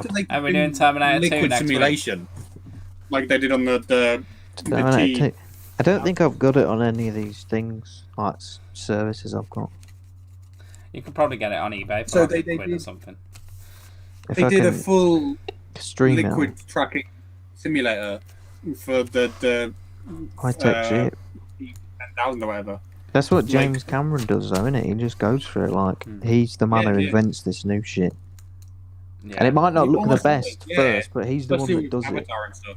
Yeah, like maybe it doesn't look the best now, but he was the first guy to like. Guess who directed the Rocky movies, George? The same guy who did the Karate Kid. I don't know. I don't know about this one, but I know he didn't. Did you know that 31.9% of this film was montages, 1/3 of the film? Amazing. And the second half of the film was 50% montage. You could do that now. You fully could do that now. I said that earlier though, didn't I, George? Like the montages, like the way they tell the story through it is amazing. Yeah, it would literally be an in joke. It would be done ironically. You couldn't do it now, yeah, but imagine the only person that comes close I can think of is Edgar Wright, and then he does like cuts, like zoom. But he's taking the piss in it, really. Imagine how boring it would be without the montages. Over him and stuff like that. Without the montage, it would lose a lot, definitely. Exactly. That last montage. But I think this film created the rise of montages, because I think before this there wasn't really much of that. I think Rocky has cemented montages in sports filmmaking, definitely. I mean, it was always, there were always the option for it to be a training montage in all of the Rockies. That was always a constant. Yeah, but this is where he perfected it. He put his stamp on it. He made it his, like, it's his thing, right? Like, we know. That's what I love, because it's so fast paced. Like, sometimes I go on YouTube and just watch the montages. I've got to go piss while you carry on talking. We'll wait for George to get back. I've only got a few more notes. I'll probably discuss this bit because George is just going to say something stupid. But I thought it was a beautiful moment between like Adrian and Rocky when she comes and meets him in Soviet Russia in the snow. And you know what I thought? I thought it is sweet, but also that could be a big distraction if he's worrying about, Adrian's here now. Yeah, because a lot of fighters, they say like you can't have sex before a fight and stuff, don't they? Yeah, that. Yeah, but also just you don't want to. I bet Adrian wasn't getting any that night. Yeah, you want to just focus on your camp. I don't know if that's true. It is a big distraction, but like it shows their love for each other and shows that she would follow him anywhere, you know, to Russia, to the snow, and she's probably a bit worried for him as well because, you know, this could be the last time that she sees him. So, you know, she followed him to Russia. He could get killed. It's not like she's followed him down to London or whatever to the. You know, the O2 or the fight. She's followed him to Soviet Russia in the snow. To a little shitty cabin in Siberia. In the woods. Looks like something off bloody Until Dawn. I love that scenery though, man. I love snow. I love like Siberia. And, but he is missing it though, isn't he? Because he's looking at the pictures and he's got Adrian's picture right there. And yeah, mate. You know what I love about that scene is it's unintentional, but he puts up Adrian's picture and then he puts up Tracker, and it's like they're the only two things he cares about. Yeah, like those are his two loves in life. Like he's in a love triangle. Boxing and Adrian. He doesn't know which one he wants to go for, Adrian or Tracker. He loves the thing is, like a lot of sports movies, they would leave the love stuff out, but Rocky has that backbone, and that's probably why he's still alive. To be honest, Adrian's probably why he's still alive because without her, he would just go off the rails. Grounded. You know. So it's important, and I love that connection between them. We were just saying, George, how it's beautiful that scene on the mountain when Adrian comes and meets him. Like it shows she would do anything for him and like follow him anywhere. You know what I mean? Yeah, that's a staple of Rocky of cinema since then. Not just Rocky, but it's sort of become a cliche now that it's like a plot point. Like they become a way. I think a lot of sports movies back in the day, there was none of that lovey-dovey stuff, and I know it's a distraction, but it's something that has to be mentioned because without it, the film has no heart. Does it? You know what I mean? Like it's just pure fighting. Well, compared to now, right? How many people are thrown into a film as a plot device? Right, but they, you know what they should do. You know what would be really interesting? Do a film about a fighter. Do a film about a fighter that just cares about fighting, that doesn't have like a girlfriend or anything, like someone who just fucking loves scrapping. How cool would that be? That's like the Punisher. Like the Punisher. Yeah, not is like not shooting people with shotguns. I mean fighting like. But that's the thing, though, isn't it? Like, how many of those characters exist in real life? Like someone who has nobody. You know, like. Well, even loads. If you look at a lot of fighters, like Conor McGregor, you know, he's got his wife. Some fighters just do it because they fucking love it. Like it's like a drug. I'd like to see more stories about that. You know, like they do all this like Creed and Southpaw, and it's just like, I think Bruce Lee used to that kind of thing. You know, Bruce Lee. I don't know whether there's a little bit, yeah. In Bruce Lee. Enter the Dragon. I love how there's a girl there, and he's like, Nah, fuck that. Like, I've got. I'm just interested in the scrapping, mate. You know what I like about Bruce Lee?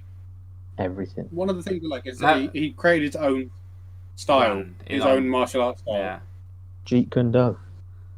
It's But adapted from. It's like, together. It's like Conor McGregor though. Like, he's got his wife there, and she, even before he made any money, she stuck with him when he was making barely anything. He didn't have enough to pay the bills. She had to get a full-time job to support him, and she's still with him now. Yeah, but he's also been a dickhead to her. Imagine how different Rocky would be if Rocky didn't have Adrian in his life. It would be just crazy. He'd just be fighting everybody. It'd be sick, man. It'd be wicked. It'd be mental. He'd be like. He was getting into all sorts of trouble before he met Adrian. I mean, he was like a loan shark and all sorts of stuff. I love how that guy, he'd be like, in that universe, he'd be dead. In that first film, the guy just winds up so much. He's like, I heard she's retarded, and he's like, she ain't retarded, she's just shy. It's like, wow. Imagine if someone wrote that today.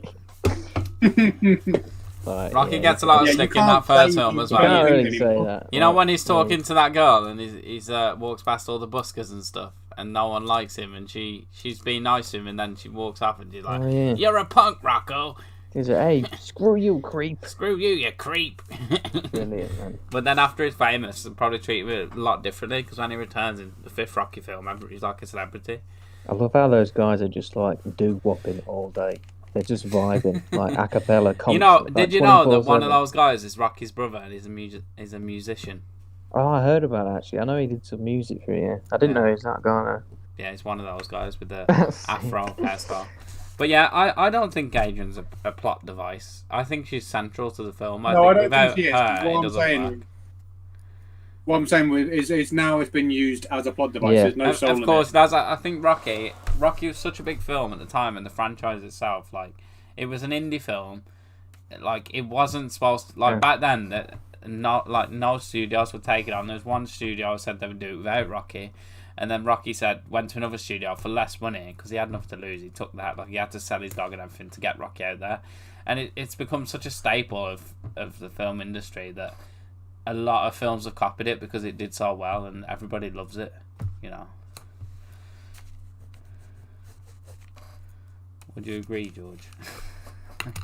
Yeah, it's the same with a lot of people, not just Stallone, a lot of directors. If it's a passion project, they'll put everything on the line for it. I think 80s movies have definitely shaped filmmaking. Well, yeah, because they were you're saying that today filmmaking isn't shaped by films that were made last year. That's how filmmaking works. Wouldn't you say that? I understand what you're trying to say. Of course it is, George, but that's what I'm saying. You're saying that a lot of movies have used that trope, but it's like you just said, everything is inspired by what came before. If I write a book now, I did projects at uni that were based on robotics and the future and stuff, and I kept writing down stuff that was from Terminator because I couldn't get away from it because it was in my head, and that's what I've been programmed and the stuff I've been fed. So I was trying to do a project about the future and robotics and stuff, and Terminator. And it's almost impossible to break away the conventions. There's nothing wrong with that. Exactly. It's done right. We have genres with established tropes because they work, and at some point you've just got to say, "Fuck it, we need some tropes." Like, if you want to make a film that's truly unique, you can't, can you? You can't. Everything's been done at this point. Oh no, everything's been established. Everything. And when if they were at the pioneering of filmmaking, then yes, but no way. Yeah, just think of how easy it would be, George, for us to be directors or writers if we just went back in time to 1950 or something. It wouldn't work. We'd be stuck on the tropes of today. Yeah, but that would be good. Which wouldn't work. Then it would be. Yeah, but even then there'd be another reference point. You know, people think Tarantino is innovative, but he rips everything off, doesn't he? Yeah. You think about all the scenes he's homaged, ripped off. Yeah. You think? I think it's the way he does it though, with passion. Oh, I'm not. I mean, I fucking love his films. I'm not saying that. I just mean no one's really new, are they? No one's doing anything new. No one's unique because it's been done somewhere. Early filmmaking based off stage stuff, and that was based off literature, which was based off word of mouth stuff. You go back to the 50s and do a montage and say, "Look at this," and they'd be like, "I've actually kind of seen that before." Like, you think it's a new idea. It's just that Literally Rocky did it everything's been done, best. Stallone did it best, and that's what's everything is important. shaped by what is done better. It's not the fact that he was the first guy to do it. It's just he did it best. And now when we think of that trope, we go, "Oh, that's such a cliche," but it's not really. It's just that, like Rocky 4, for example, just had the best montage that people think about. Like, they did it best. You can tell it's like, you know, it's passion. It's not like it's been half-arsed. Like, you can tell that lots gone into it, and nothing's been put in unintentionally. Nowadays, a lot of the AAA films aren't passion projects, and you can tell. They're just done for the money, aren't they? You know, it's a big business. Passion project. I don't know about people Avengers, that are doing, George. I think Avengers the kind of indie is. I think the Marvel Studios I are wouldn't definitely call it a passion project. At the start, it might have been, but it feels like it's just a money-making I think scheme it now. was maybe around when they were making Iron Man. I think at this point, Yeah. I don't would think say anything of this shit it's anymore. more for the money, but like I'd say the studio does take a lot of care. Like, they're bringing in a lot of people who are like comic book enthusiasts to write the stories, and all the right people to do the special effects and everything. The reason they do that is so that people will buy it, right? I'll tell you what. I'll tell you what I think. I don't think DC's passion projects, because they get rushed. They get pushed out too quick. Marvel will never push out a film early. I tell you what, look, have you two seen that Birds of Prey film? No, I've still got to watch it. I've been to watch it. I had it on DVD. That is actually quality, and I feel like, you know why? I heard bad things about it though. They got this Who new directed it? I think Kathy Yan. They got a new director who actually gives a shit. They added some new cast members, and it's just quality because I heard bad things about it. Everyone said that it was too much focused on Harley Quinn and the other characters were side characters. But I do have the film. Not really watching. Harley Quinn is the main character. No, it's because it's about the formation of the Birds of Prey, which is one of the establishing. Which I get that. I can't wait for Suicide Squad though. I've never seen that. I mean, everyone says it's shit. They're making a remake with Peter. Oh man, like an hour of musical intros. Yeah, I just avoided it. I just thought. I mean, if you're really passionate about Birds of Prey, then I'm happy to watch that for a podcast, because I've still got to see it, and that'd be a perfect excuse. It's fucking beautiful. I've seen some clips, and it looks like it's actually it looks incredible. You know what I like? Like the stylization. I like it's all a female cast, as you just said, George. Stylization, the bright, bold colours, like the case. I've not really seen the movie, but the case and the clothing and the. This is what I mean when I say that they give a shit. Like, it actually seems like a genuine Harley Quinn film, and all the cast is brilliant. And they give her a lot of breathing room. 20 minutes in Suicide Squad, and most of that was second. A lot of people had the complaint that she was basically portrayed as like the victim of abuse, and she was kind of a thing, you know. I mean, she was in love with the Joker. Yeah, no, I'm not saying she wasn't. I mean, she was just treated as like the victim. Now she's given room to breathe, and she's got her own little monologues and things. He's agreeing, yeah. But yeah, I know that's a bit off topic, but yeah, what you were saying about like passion projects, it can happen nowadays. It's just it needs to be off the radar. Do you know what I mean? Like, I didn't see a lot of people. They can't have a massive studio. Well, the studios care too much profit. Yeah, but look, you think about how much Suicide Squad was talked up, and what a flop it was. You didn't really hear about Birds of Prey. It wasn't a big release. Rambo thoughts. Rambo's another one of my favourite Stallone films. I love Rambo. Rambo is amazing. I've not seen any, but I know that the first one is quite a serious deal, and then they went a bit off the rails, didn't they? I don't know which one it was. I watched the breakdown of some of the special effects, and oh my god, the squibs look amazing. Like, they look like they would hurt, because squibs do hurt, right? They're like explosives. Well, I mean, nice. Rambo, like, it goes the extra mile. Like, the blood, the guts, the gore, like. He doesn't care because the cop pulls him over at the start and all he wants is a meal, and he's like a veteran, and he says turn round, and he's like, no, I'm going for a meal, and they keep pursuing him. They take him to like jail, and they're whacking him and stuff, and they're treating him like shit basically, and he's a veteran, so he just runs off and goes on a full-on killing spree. Rambo works really well. It's the same with Alien, right? Where it's there's like the jungle scene. But you know, he got the Rambo. You mean Predator? He got the part in Rambo directly after Rocky, because Rocky was such a success, and then he was almost an A-list actor. Like, he was just, you know, A-list straight away. You can sort of tell he's got the same sort of character traits throughout all of his films. But Yeah, it it's in the works back, though, doesn't though. it? Because it's that 80s style, you know what I mean? It's one of those 80s action heroes. He was competing with Arnie. And I remember one story, because they were friends, and Arnold Schwarzenegger phoned him up and he says, I've been offered this good movie, but I can't do it. I got something else. And it was, he persuaded Stallone to just stop all My Mum Will Shoot, one of Stallone's only comedy films, and they still laugh to it to this day. That's one of Stallone's biggest regrets, is doing that movie, and Arnie just laughs his head off. He's just like, I persuaded. Have you ever seen, what's the one where Arnie's fighting like a bunch of Santa film?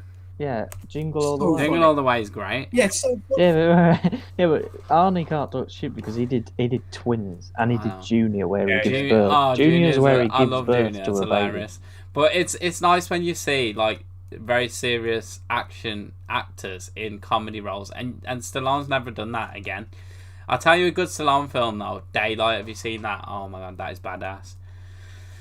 No. He's like an explosives expert, and he like blows up bridges and stuff, and all these he basically blows up holes and stuff in bridges to release pressure, and he gets stuck underground, and there's all mud and everything, and they have to get out, and it's going to explode. The minute you said ground, all I had in my head was holes.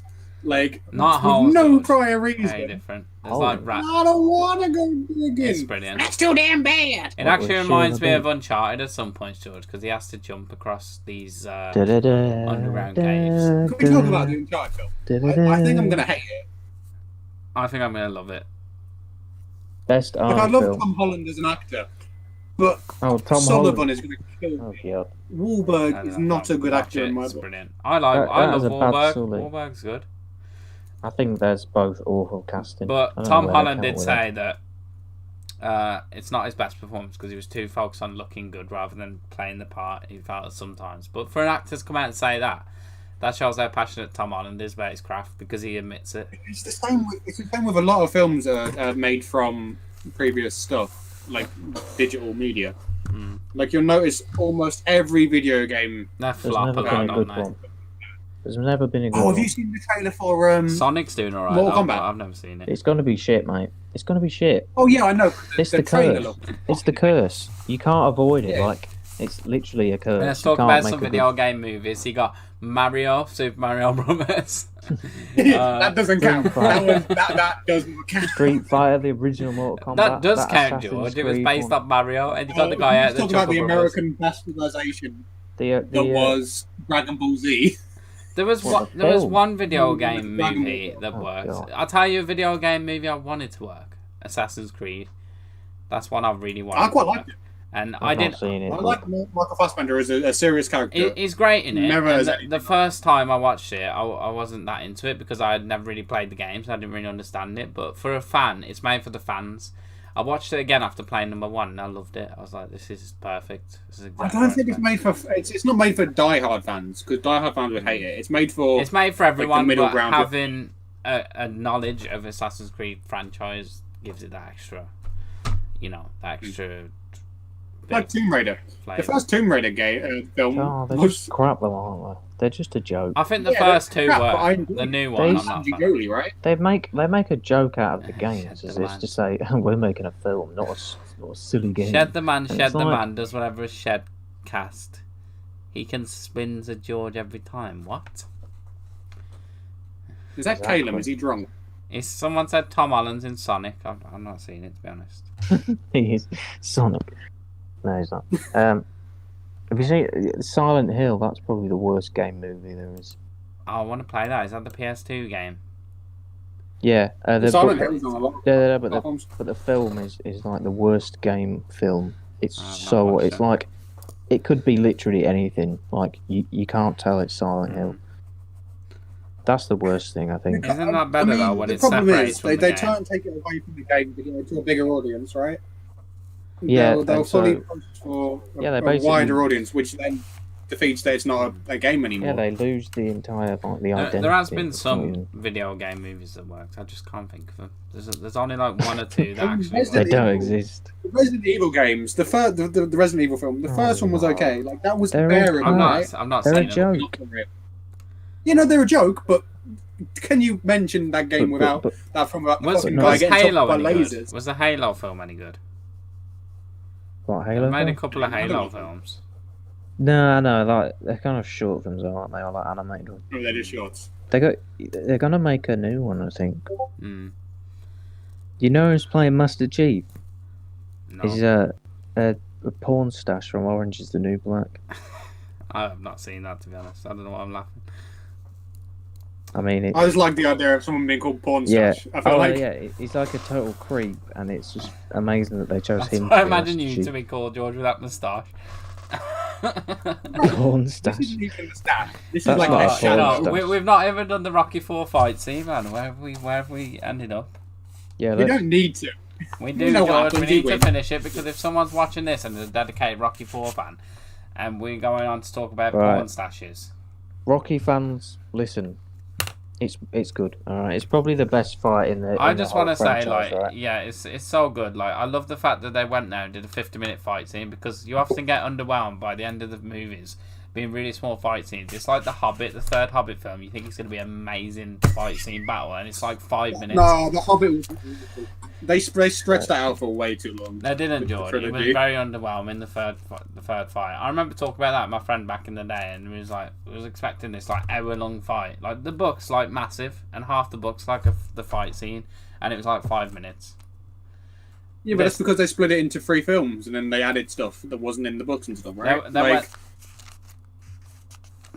They made this fight very dramatic. You know what I mean? Like, anyway, the Hobbit shit. Yeah, The Hobbit was fucking bad. But I think it might be my favourite fight. I think of the whole franchise.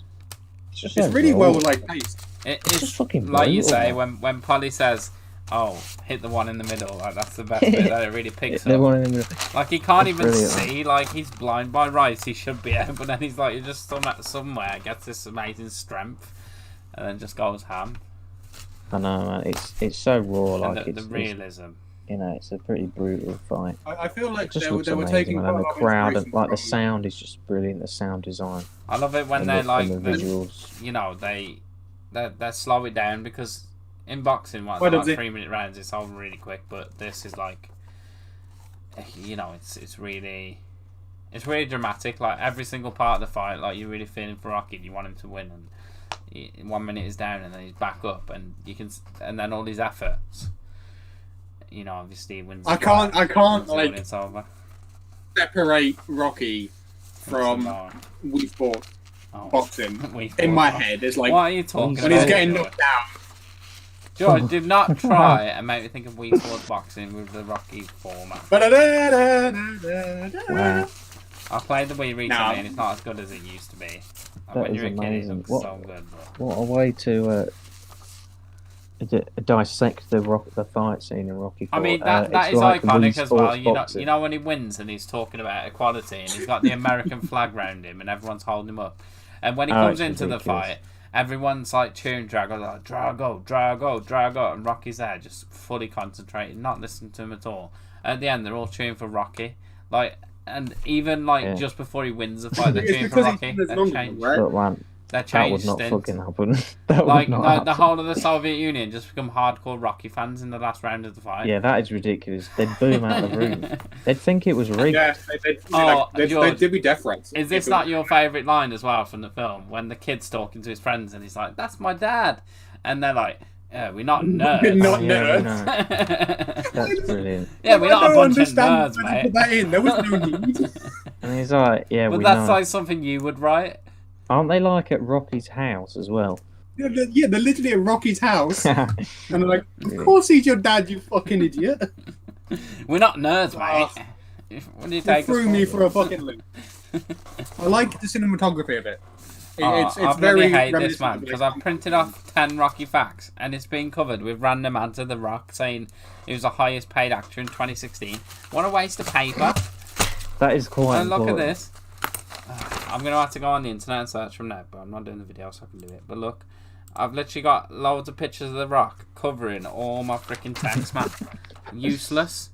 What a waste of paper. I hate when articles do that and fill it with crap. You can't escape. I've just been to coconut fill the time while you're George, thinking I've just been coconut bald. What? You've been coconut bald. Have you not seen that meme? No. No, I'm old. You know me, I'm out of the loop on memes. I'm old now. I'm old as well. Also. You literally I are. mean, my late You my do mid-20s realise we're all the same age. I know. I'm actually 36. I'm actually 77. I was actually in Rocky 4. 36, but Yeah, I was the kid in Rocky 4. I was the kid. 36, but you went to the same school as I was the George. one calling him a nerd. I was Rocky Jr. Yeah, I was his mate. I was Jimbo. So the thing is, I like how it was filmed. Like, it feels very like authentic, like actual Oh, it looks boxing with beautiful, the man. stationary camera. It's panning warm, into isn't it, it? The colours are warm. Well, that's The where the red and passion's from, isn't it? You know the what I mean? yellow. Because it's so realistic, and that's what you want from a fighting film. You don't want pretend punches. It just leaves you very underwhelmed. But like, what I like about it, because they are doing the hits, like, it feels like a Hong Kong action film. Like, you can tell who's who because of the clothes they're wearing. You can tell who's who. I don't think because anyone else would go straight to Hong Kong action watching Rocky 4. I think just your action. mind is just programmed You watch differently. a martial arts film, What's that film, and George? the villains always wear black, and the hero wears white. What's the That's one? so you can It see it is the George, hero and the um, villain thing, isn't it? What is it? Kung Fu Hustle? Is that it? Well, it's like Star Wars was inspired by Is that that what as it's well. called? I fucking love Kung Fu Hustle. Is that what it's so called? dumb. Kung Fu Hustle. Yeah. Yeah, it's a piss take, isn't it? Star But Wars it's was sick. So inspired funny. by that kind of thing Yeah. as well, because you got the Darth Vader dressed in black, and then you got the Jedi's who always wear white and lighter colours. That was to make sure you could see the action. So you're fully. It was an early. You don't need to. They've got Hong Kong lightsabers. action film. They've got bright red and blue lightsabers. I love how they gave Samuel L. Yeah, Jackson a it's- purple it's- lightsaber because he asked for a purple one. Anyway, in 2 or in whatever you call it, what would you call it? 5. They both wear black anyway. Oh Yeah. no, that's the 6, isn't it? What you mean when Luke gets the black it's got costume? hard by the Yeah, lightsaber Yeah, but because that's of the that. thing, though, Luke's isn't wearing it? black Because as well. in that movie, his dad's trying to turn him to the dark side, isn't he? Yeah, But it's but not working. that's the thing. They've got lightsabers. That's kind of their thing. Yeah, it doesn't really matter what they wear. Should we get on to Rocky facts then? And then we can finish off the Absolutely. Rocky stuff and talk absolute Hell rubbish yeah. for another however long you want to talk about it. I think we should give it a ranking today as well when we finish. So, fact number 1. Did you know that Dolph Lundgren only has a small number of major lines in the movie? As if I didn't know that by watching the film. Like, why is That this is a article great playing fact. that? It's like 5 words he You says. should be able to recall that he didn't speak much, but when he did it, it was a moment to pay attention because those words actually meant something. Usually it meant that his opponent was able to get a rude awakening. It is true, like, the most fierce boxers don't say anything, do they? You know, when you get all these boxers that talk shit, but then It's The one MMA who- fighters do it as well. Like, it's like Jake Paul. Like, Conor McGregor is- can you take Jake Paul seriously with all the crap he talks? But then, like, Conor McGregor would just say one word and, you know, you take him seriously then. You can back it up. We know he's real. Hmm. I mean, Jake. I mean, Paul Conor is- McGregor absolutely like shit talks, but he shit talks with style I mean, compared Paul, to. yeah, but he's been able to back it up, so it doesn't really matter. Without Yeah, Conor exactly. McGregor, I think the UFC would be nothing, to be honest. I think Conor McGregor is so important to the UFC I don't know about that. Well, brand. yeah, kind of. I mean, that's a Especially It won't be especially as- in the beginning. that's a long discussion. I think Ronda Rousey would have had Brock Lesnar in that. But Yeah, Ronda Yeah, Rousey yeah, yeah. is also up there. I think Ronda Rousey and Conor McGregor are 2 of the biggest stars. But obviously now Definitely. UFC is becoming more mainstream, isn't it? Back in the day, like I think 10 years ago. Connor just helped it kind of blow up. Kind of, people knew what it It's was. his personality, isn't it? It Like, was a personality, yeah. It was a fully, like, intentional thing on his part, I think. I Like, kind of feel sorry for to- him because persona. after that last fight, like, he's really got to prove himself now because he's lost like 2 or 3 fights in a row, and if he doesn't do something crazy in the next one, I think his career Yeah, but will be like, over. honestly, Well, he only losing he a only fight lost is nothing, really, when you think about it. He only lost one.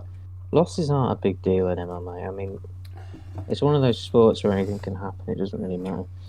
Well, Even boxing, it doesn't Dustin really matter. Poirier. Loss is Is loss. it Justin You move Pryor on. or Poirier. Dustin Poirier. Well, he went for the leg, didn't he? And that's what Conor did in their first fight. So we kind of, switched the tables. That was so long ago. It's not even. It was a different weight class as well. I don't know much about UFC, but I just, I like to read up on the Conor McGregor stuff. I'm just a fucking geek. I think the Conor McGregor fights are the only ones I really care about for some reason. They're bangers, to be fair. Personality. No, McGregor Diaz 2 is a classic, man. Yeah. Even a MMA nerd would agree with that. Like that's not even basic shit. Exactly. Diaz McGregor 2 is just fucking mental. They are both like inhuman, just battering the shit out of each other. Basically, it's insane. It's a sanctioned sport, which absolutely blows my mind. I love it, man. How amazing that! Like, what do you mean? It's a sanctioned sport. Legal, and you can pay to watch it. How fucking beautiful is this world? It's full. It's like it didn't really exist, did it? Until like 15 years ago when they started it all up. Well, it came from MMA's been like mixed martial arts has always been a long run. I don't know how much of it. Yeah, but has it been mainstream? It's never been like on TV and that sort of thing. I think Dana White did this fight. He did UFC, and it was like this fight house thing, and they didn't get paid much, and that's where it sort of started from. Recently, they only just recently had it. One of them channels, I don't know, like ABC or whatever. For the first time, they had a fight night on ABC, which is like a landmark. So yeah, it's only just being like legitimised. People still think it's just like savagery. And you know why it's become more mainstream? Because when Conor fought Mayweather and made all that money, like that automatically made it. The fights just went up incrementally. Like I think Conor McGregor are like 100 million for like 10 minutes in the ring or whatever. Yeah, I know. Yeah, they've helped fully legitimise as a. No, I don't mean legitimise that as in the skill. I mean like people thought it was people scrapping in a backyard. Do you know what I mean? They all hate on him for like losing that fight, whatever. He had like a year or two to change his entire style to just purely boxing, which he's mainly like on the ground sport fighter. And I think he did it for the payday, you know. And he got paid for that much for like 10 minutes. Like, how can you hate on the guy? He just made 100 million in that time. I don't think he thought he was going to go against. And then he promoted his whiskey, and he's like, "This is the best whiskey in the game." Like, it was a payday. Yeah, it was a fun money motivated fight. Can't blame him. That's when I think Conor McGregor was at his best at that point in time. And did you know we can also connect to Rocky as well? This is not on the fact sheet, but Sylvester Stallone actually owns, I think, a good portion of UFC shares. Makes sense. Conor McGregor wanted to buy him off him, but he wouldn't sell him. Ronda Rousey was in Expendables, and Randy Couture, and Stallone was a big fan. Rampage Jackson. I don't know if Rampage Jackson was, but yeah.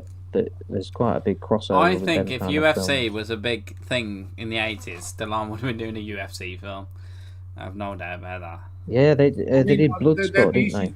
Yeah, Bloodsport was huge. I think Kickboxer. Safety of it, right? You are. I think if it was like a huge thing in the 80s, they wouldn't have cared about the safety. It's like people would have been dying left, right. Have you watched? It's quite big, to be fair. Have you watched Never Back Down? The Never Back Down franchise. It's literally Rocky, but UFC. It's amazing. I know that in the 80s it was quite popular, but it wasn't. It was still a bit taboo. Do you know what I mean? Because it's so violent. Yeah.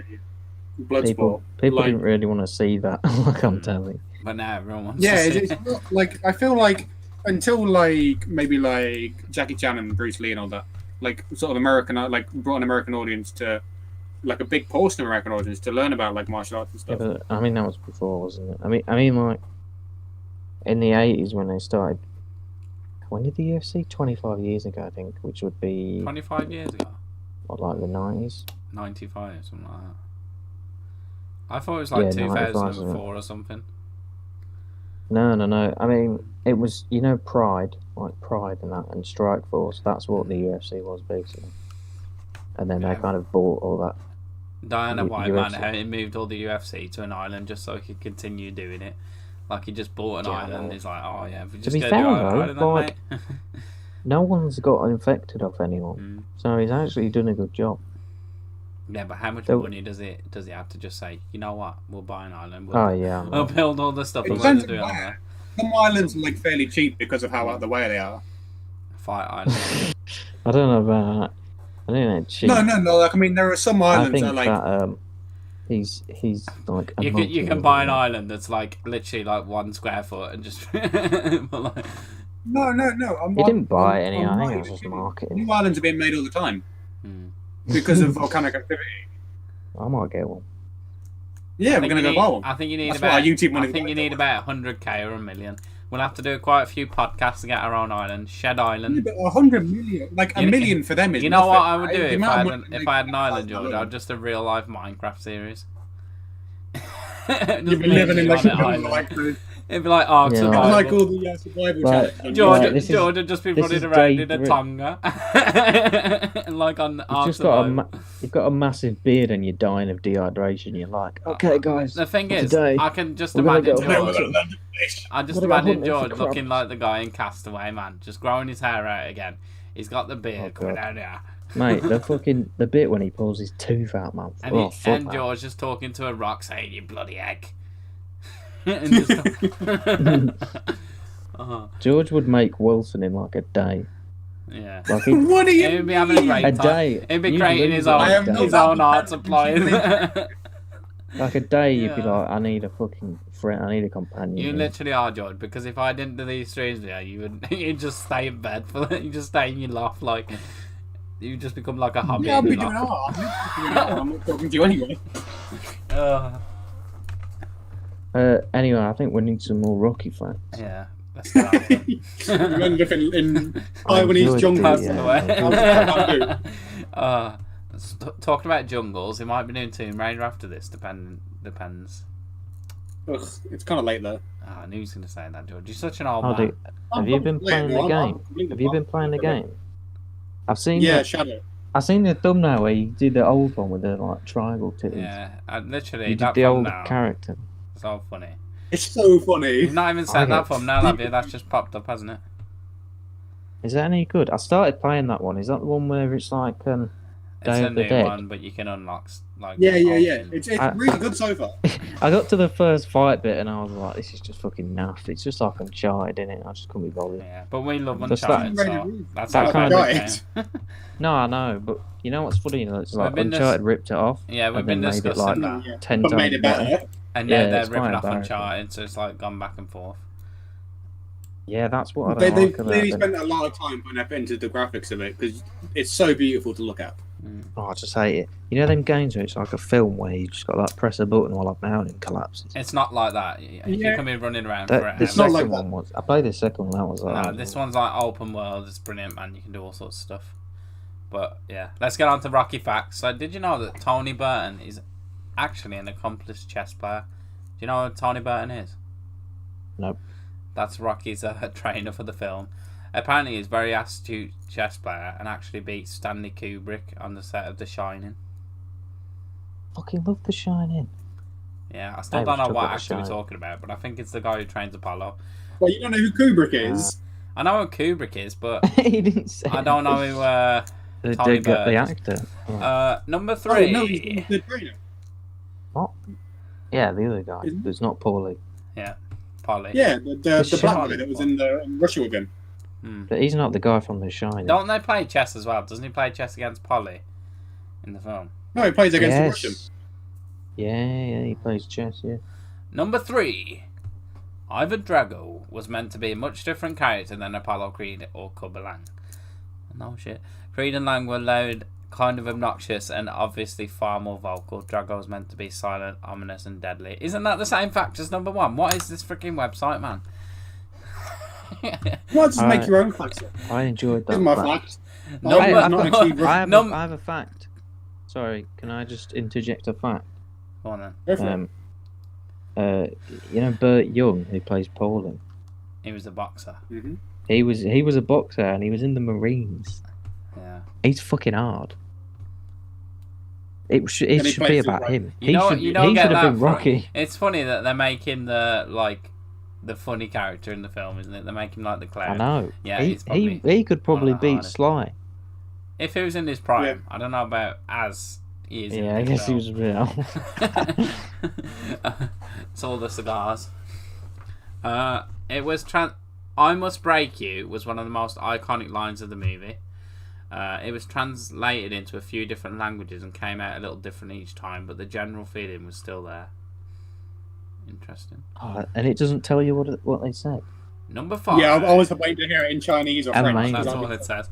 All I can see on this website is like 10 facts and like 100 advertisements. So yeah, I hate those. It was the I hate highest. those sites. Yeah, me too. Especially when I printed off all that information, just wasted 10 sheets of paper on freaking The Rock was the highest paid actor covering all my information. That's not good to me. Wait. Yeah, but you knew that. You could tell that from the amount of films he's been in. I already knew that anyway. But number 5, it was the highest grossing movie of the series.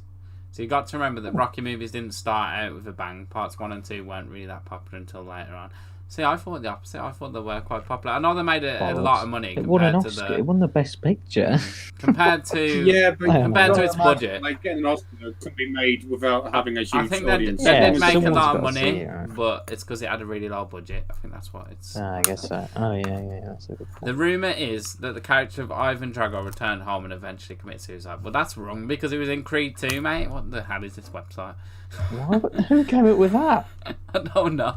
He supposedly became an alcoholic and losing to an American. His own country just couldn't take the strain. I know that he was given a lot of slack when he got back, but I know he didn't do that. That's fan fiction. That would make sense if Creed 2 I'm didn't gonna exist. have to check the author of this page and let you know who it is because some of these I don't know if I 100% trust these facts anymore after reading that. You just scroll down and it's me. Like, how old is this page? More than 8,000 people auditioned for the role 20 of minutes Ivan old. Drago. The chance to be the bad guy in a Rocky film would have been no doubt been quite the addition to an acting resume. 8,000 people auditioned. They got the perfect, it's perfect casting. Stallone had to talk to Weathers into staying for the film. Weathers was ready to walk off the set and quit, but Stallone managed to talk him and get him back on board, so long as Lundgren agreed to stop being so aggressive. Wow. That's brilliant. Well, of course, he was quite aggressive to Apollo Creed in the film. Yeah. Carl Weathers is the one in Predator as well, isn't he? And isn't he in? Yeah. Is he in Star Wars? Does he play Lando, or is that somebody else? No, that's. Oh, I always forget his name. Yeah, I do as well. They're very similar, though, aren't they? In Billy. the way they look. What is it like? Billy D. Oh, I can't remember. Yeah. Stallone took real punching too far. He told Lundgren to just go for it and really hit him. Eventually, his heart swelled from the force of the punches, and he had to be rushed to the hospital for medical attention. That's what I was talking about earlier. Carl Weathers and Dolph Lundgren did not get along. At one point, Lundgren actually flung Weathers into the turnbuckle for real, almost sparking a major fight between the two of them. Oh my god, can you imagine Carl Weathers trying to actually fight Ivan Drago? Yeah, I don't know about that. Jesus. So you got Billy D. Williams. You know what's funny about this page, George? You know what it says the author is? It just says Tom. It doesn't even give him a second name. I reckon this is like one of them. So Lando was in. Oh, Tom Foster. Batman. Alright, that's my facts anyway. We can get back to it. That's my facts. Was he in Batman? Billy D. Williams. Read it. What part did he play in Batman? What's I'm just looking at? Who put what? I'm just looking. I'm trying to find out who it is. Not Carl Well, Weathers. Lando's a different guy, George. So. Plays Harvey Dent in Burton. Yeah, Which but one? that's a different guy, though. Yeah, what film? Billy D. Williams portrayed Harvey Dent in Tim Burton's Batman. So the first Batman, yeah, that's the first one that. Did he Tim now? Burton. With the rubber nipples. I can't remember. So that's it for the Rocky then, guys. What score are we going to give it? I'll give this movie probably a 9 out of 10. Is this out of 10? 9.5 out of 10 I'm going to give it. George. I enjoyed it. Could have been better though, if they'd have cut out some of what are you the giving it? throwback montages. We did. 7. 7. Quite a lot of Come on, room for George. improvement. It's got to be at least an 8, surely. I'm going to say... No, 7, because there was a lot of stuff that didn't need to be in there. And I'm going to... We did agree earlier that everything in the movie is intentional. Everything's been added for a reason. So yeah, I know. But No, I I felt like don't some of it think- needed. I don't know. Story. I'm going to say 7. 7 as well. I'm giving it a 9. I didn't like the downtime. The Adrian stuff was boring as fuck. The recap I don't know why that just really pissed me off. It was about 10 minutes of recap that didn't I just need to couldn't happen. be doing with it. It killed the momentum.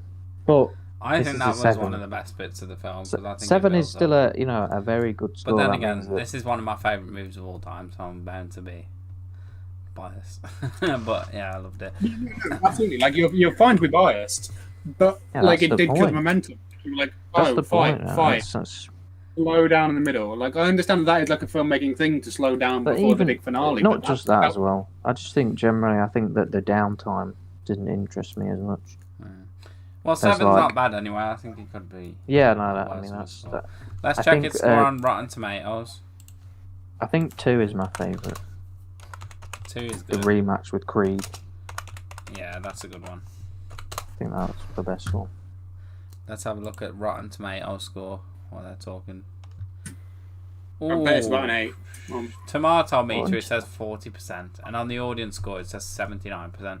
So that is basically like an 8 out of 10, really, isn't it, as a percentage? So they're completely different.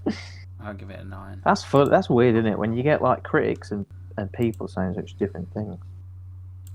Well, everyone's got their own take. You've got to remember though that the Rotten Tomatoes is a very new website, so the critics of today can be very different to the critics of 1980 something. They're all retroactive, aren't they? They're reviews done now, so it doesn't really mean compared to movies today, it's obviously a very different time in filmmaking, so the critics are. Have you got a running ranking of all the films you've done? No, but we can go back and do it. We probably should. Have you rated them all? No, this is our first time. Maybe next week that could be a section of the podcast where we just say what our rankings are. I'll just write it down now. What have we done? We've done a very varied list of films. We've done Karate Kid 1, and then we moved on to Spider-Man 2. Oh, we did Indiana Jones, Karate Kid, and then Spider-Man 2. So very logical, very logical picks. What would you think for Karate Kid? Again, probably a 9. Well, I'm giving them 2 higher ratings, but they are my favourite films. I'll give it a 9.3. Seen it when I was a kid. Indiana Jones probably is. I couldn't rate or a 7. Which one? Raiders. The first one, yeah. Yeah. I turned it off because I got bored as fuck. So you can put down a 4 for me. But don't put a score because I didn't actually finish it, so that's not really fair. Well, let's try and think of what movie we're going to do next. So we talked about Terminator 2, and we talked about Birds of Prey. I need to watch Birds of Prey anyway. I also need to watch that Tarantino film, Once Upon a Time in Hollywood, so I'm down to do either of them. We can do that unless you're going through your favourite films ever. I've kind of done my No, we're just sort of randomly picking. In fact, I've done 3 of my favourite films. So he says George. I've done 3 of my favourite films. What's one of your top 5 ever? This is the thing. Like, just don't make it too weird, George, because I don't want to be watching Tokyo Ghoul Police or something weird. I like old films. I like James Bond films, and even though they're like stupid and sexist, I like the characters as portrayed. I'm talking specifics, like top 5s. What one jumps out at you? I think Indiana Jones was George's favourite. That's why we did that first. Yeah, I do like indie. We can do more indie films. But then again, I do like actual indie films. What about Star Wars? I feel like we should do Scott Pilgrim, but I think you hate it. I love Scott I've watched it in the past, but I did like it. What is there to say? I think we should do Birds of Prey or Terminator. Or we can do Tomb Raider, the Angelina Jolie one, because I love those ones. They're so bad though, but I do like it just because Angie, you know. I think she's been in so many films, but I always, when I think of her, I always think of Tomb Raider.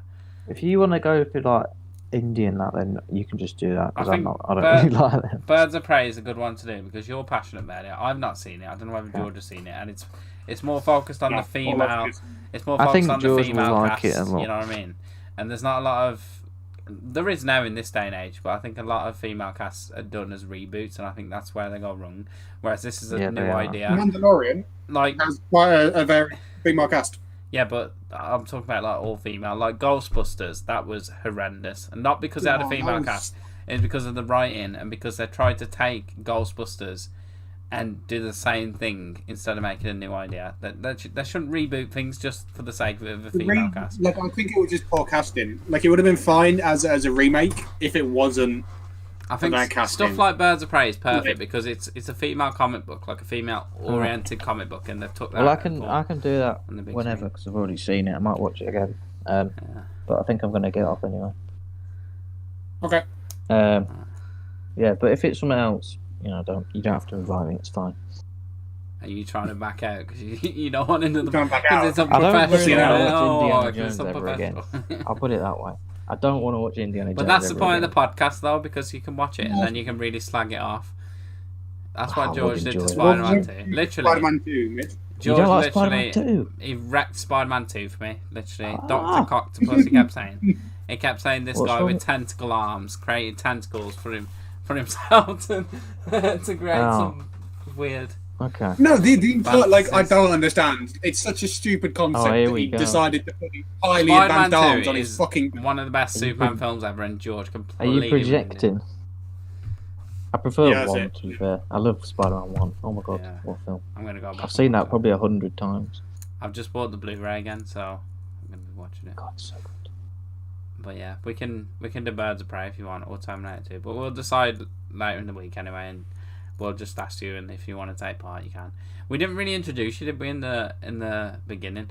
I'm a George nobody. was too busy trying to figure out. This is my friend, Louis. We went to school together. Yeah, he's probably got embarrassing stories about me. Really? Stuff like that. You've probably got worse ones about me, pal. We've all got embarrassing stories about you, George. Nah, that's about you and Sharon. You and Sharon. Sharon? Sharon chewing gum, you freaks. Did you say Sharon? Oh, fuck, I did, didn't I? Fuck me. You know what's funny? I always play that trick on Abby. You know, if I'm eating a chewing gum, my brain just went. If I'm eating a chewing gum, George, and she goes to kiss me, Who did I? What, me and you swapped chewing gum? Yeah, of course we did. We used to snog all the time, George. No, Claire. Fuck me, I can't. Are you just making up names or what? What's going on? Okay, no, I thought you said Sharon. Are you I did say Sharon. I Please do Sharon. Fortnite now, Stephanie. It's 11 o'clock. I'm playing Fortnite. I might do. Yeah, I don't need an introduction. I have no presence. I'm a nobody. I like it that way. Yeah, but if you're interested, that's Lewis's face there. I'm Polly's head. Did you do journalism for a bit? You still doing it? I dipped into that world and hated it, so I left. Can I just say, George, you know when you've edited these Photoshop things, you've made a terrible job in my face, and you've spent a lot of time on yours and Lewis's. Hang about, I've not even seen that one. But I've only seen I legitimately didn't even spend time on it. I just cut my head out and stuck it on. The problem with Lewis is he doesn't look like Polly in this scene. He just looks like a guy in a shirt. I think yeah. Because you put my whole head on it. I thought you just did a face with my whole head on it. You're lucky because he didn't take any time for mine. He just cut mine out like a potato and didn't even. I mean, it's great. I appreciate it. I do. Didn't even blend it together. No, honestly, I spend about 2 minutes on each. I go colour match, maybe. If not, just face. I should have used the one where you turned me into a demon, Rocky. Oh yeah, like the colour slider. I pressed one of the wrong buttons and it inverted it. You fit so well into that Rocky and Drago thing. You should literally put that on your Facebook, George. That one's excellent. No, it fit well because I took the picture specifically. You like should I posed for it. Zoom in that and make that your Facebook profile picture because that looks better. You look like the guy at Honey, I Shrunk the Kids. I love that. Oh my god, what's he called? Rick Moranis. He stopped acting for a while. Didn't need to look after his kids, but he's a brilliant actor. Moranis? I think it is. Yeah, that's right. Yeah. You look just like that guy, George. He literally looks like the guy from Honey, I Shrunk the Kids poster. He was telling of the demon story that is Cat in a Hat. That is a fucking drug trip of a film. You know what? That film is terrible. Or we could do Holes. Quite amazing. I do love I do love that the films we do have no continuity. Like we went from, Indiana Jones to then doing Karate Kid to doing Spider-Man. Was my favourite film. Put it on for like English. I love no reason. Like the film would be either Beowulf or Holes. And what are we going to talk about, George? Like, we're just going to say, the way they dig this hole, mate, is it's amazing. It's on point. Yeah. The way that how round the hole is. Shia LaBeouf can die in hell. There's a guy on TikTok, and all he does is watch holes every day until Shia LaBeouf like notices him, and he's been doing it for like a whole year, and he's not going to respond. He's still like day 300 of watching holes. And there's also crazy for a bit. There's also a guy who collects Cat in the Hat DVDs, and he's got like 1,000 of them now. He buys one like every week or something and puts it on TikTok. That's not odd. It's literally. No, that's kind of. I kind of think this is like George in disguise making his own TikTok, because these are two things that George would be totally interested in. Yeah, holes and. No, Cat in the Hat is just a fucking drug trip, bro. Funny how you mentioned both those films, George. Exactly, and then I'm like, oh, they're on TikTok. So George, TikTok was literally made for you, mate. Bro, honestly, Holes was the only thing that got me through GCSE English. I'm not gonna lie. Why? Why did it get you through GCSE English, George? What does Holes have to do with your GCSE English? We watch it in English. Were you in Mr. Woods? Yeah, but we also Pickering used to put on as well. No, yeah, I didn't have Pickering. We watched Beowulf, and it was shite. I don't know how you even remember, to be honest. Huh? I don't know how you even remember what you watched in GCSE English. I don't think we watched anything because there were two choices. It was Romeo and Juliet, the new one, that's what we watched. We watched Romeo and Juliet, which was. We had about 5 DVDs. I hate Leo. I don't hate Leo. I just hate that film. Don't you dare.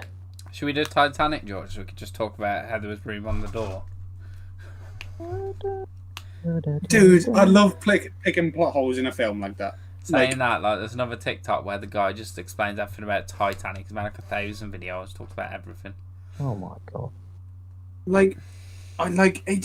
It's a real world situation. Like, it's not a fantasized situation. Man would have fit on door would have still floated. Easy. Or, I'll tell you what we can do, George. We can do this. Middle of the week, we'll pick like 4 or 5 random ass films, or 10 random ass films. We'll put them in a poll. I'll put it up on my channel because I've got creative posting, and you can do it on yours.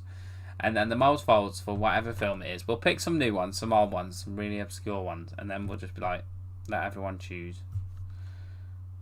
Yeah, I'm fine with that. We'll do that after we do Birds of Prey, because I'm excited for that. Yeah. Cool. Like, I like Margot Robbie as an actress. She's so good, man. Yeah, and then you've got to watch Once Upon a Time. Wolf of Wall Street as well. Oh, I love that film. Like her in Wall Street was so good. She's just wicked, man. She's fucking cool. She makes the film. Yeah. Cool as fuck. When you think of like big female actresses, I think in today's day and age, she's one of the biggest. I think she. In my head, it goes Jolie, her, and then like Judi Dench. I don't know about Angelina Jolie, George, because she's getting on now. Like, she's getting old. She don't really do films, does she? I mean, she's done Maleficent. She's still doing, I think, and that's it. But I just can't get Tomb Raider in my head. Like, Maleficent and Tomb Raider are very different characters. But yeah. You just like her in that fucking lycra suit, don't you pervert? Who doesn't, George? That'd be a bit weird if I didn't, wouldn't it? Yeah, no, Tomb Raider 2 where she did in the underwater scene. I prefer the. Wow. I like the grey suit that she wears. Yeah, that's the one. I prefer the PS1 booty. He doesn't want that pyramid. I love those. I love seeing the polygon. I'm gonna go back and play that at some point. I'm gonna do PS2. It's so good as well. Mate, I think 2 was the best. That's what the assault course. All I did was lock the boiler in the freezer. That's all I did. Oh god, they just fucking creep me out.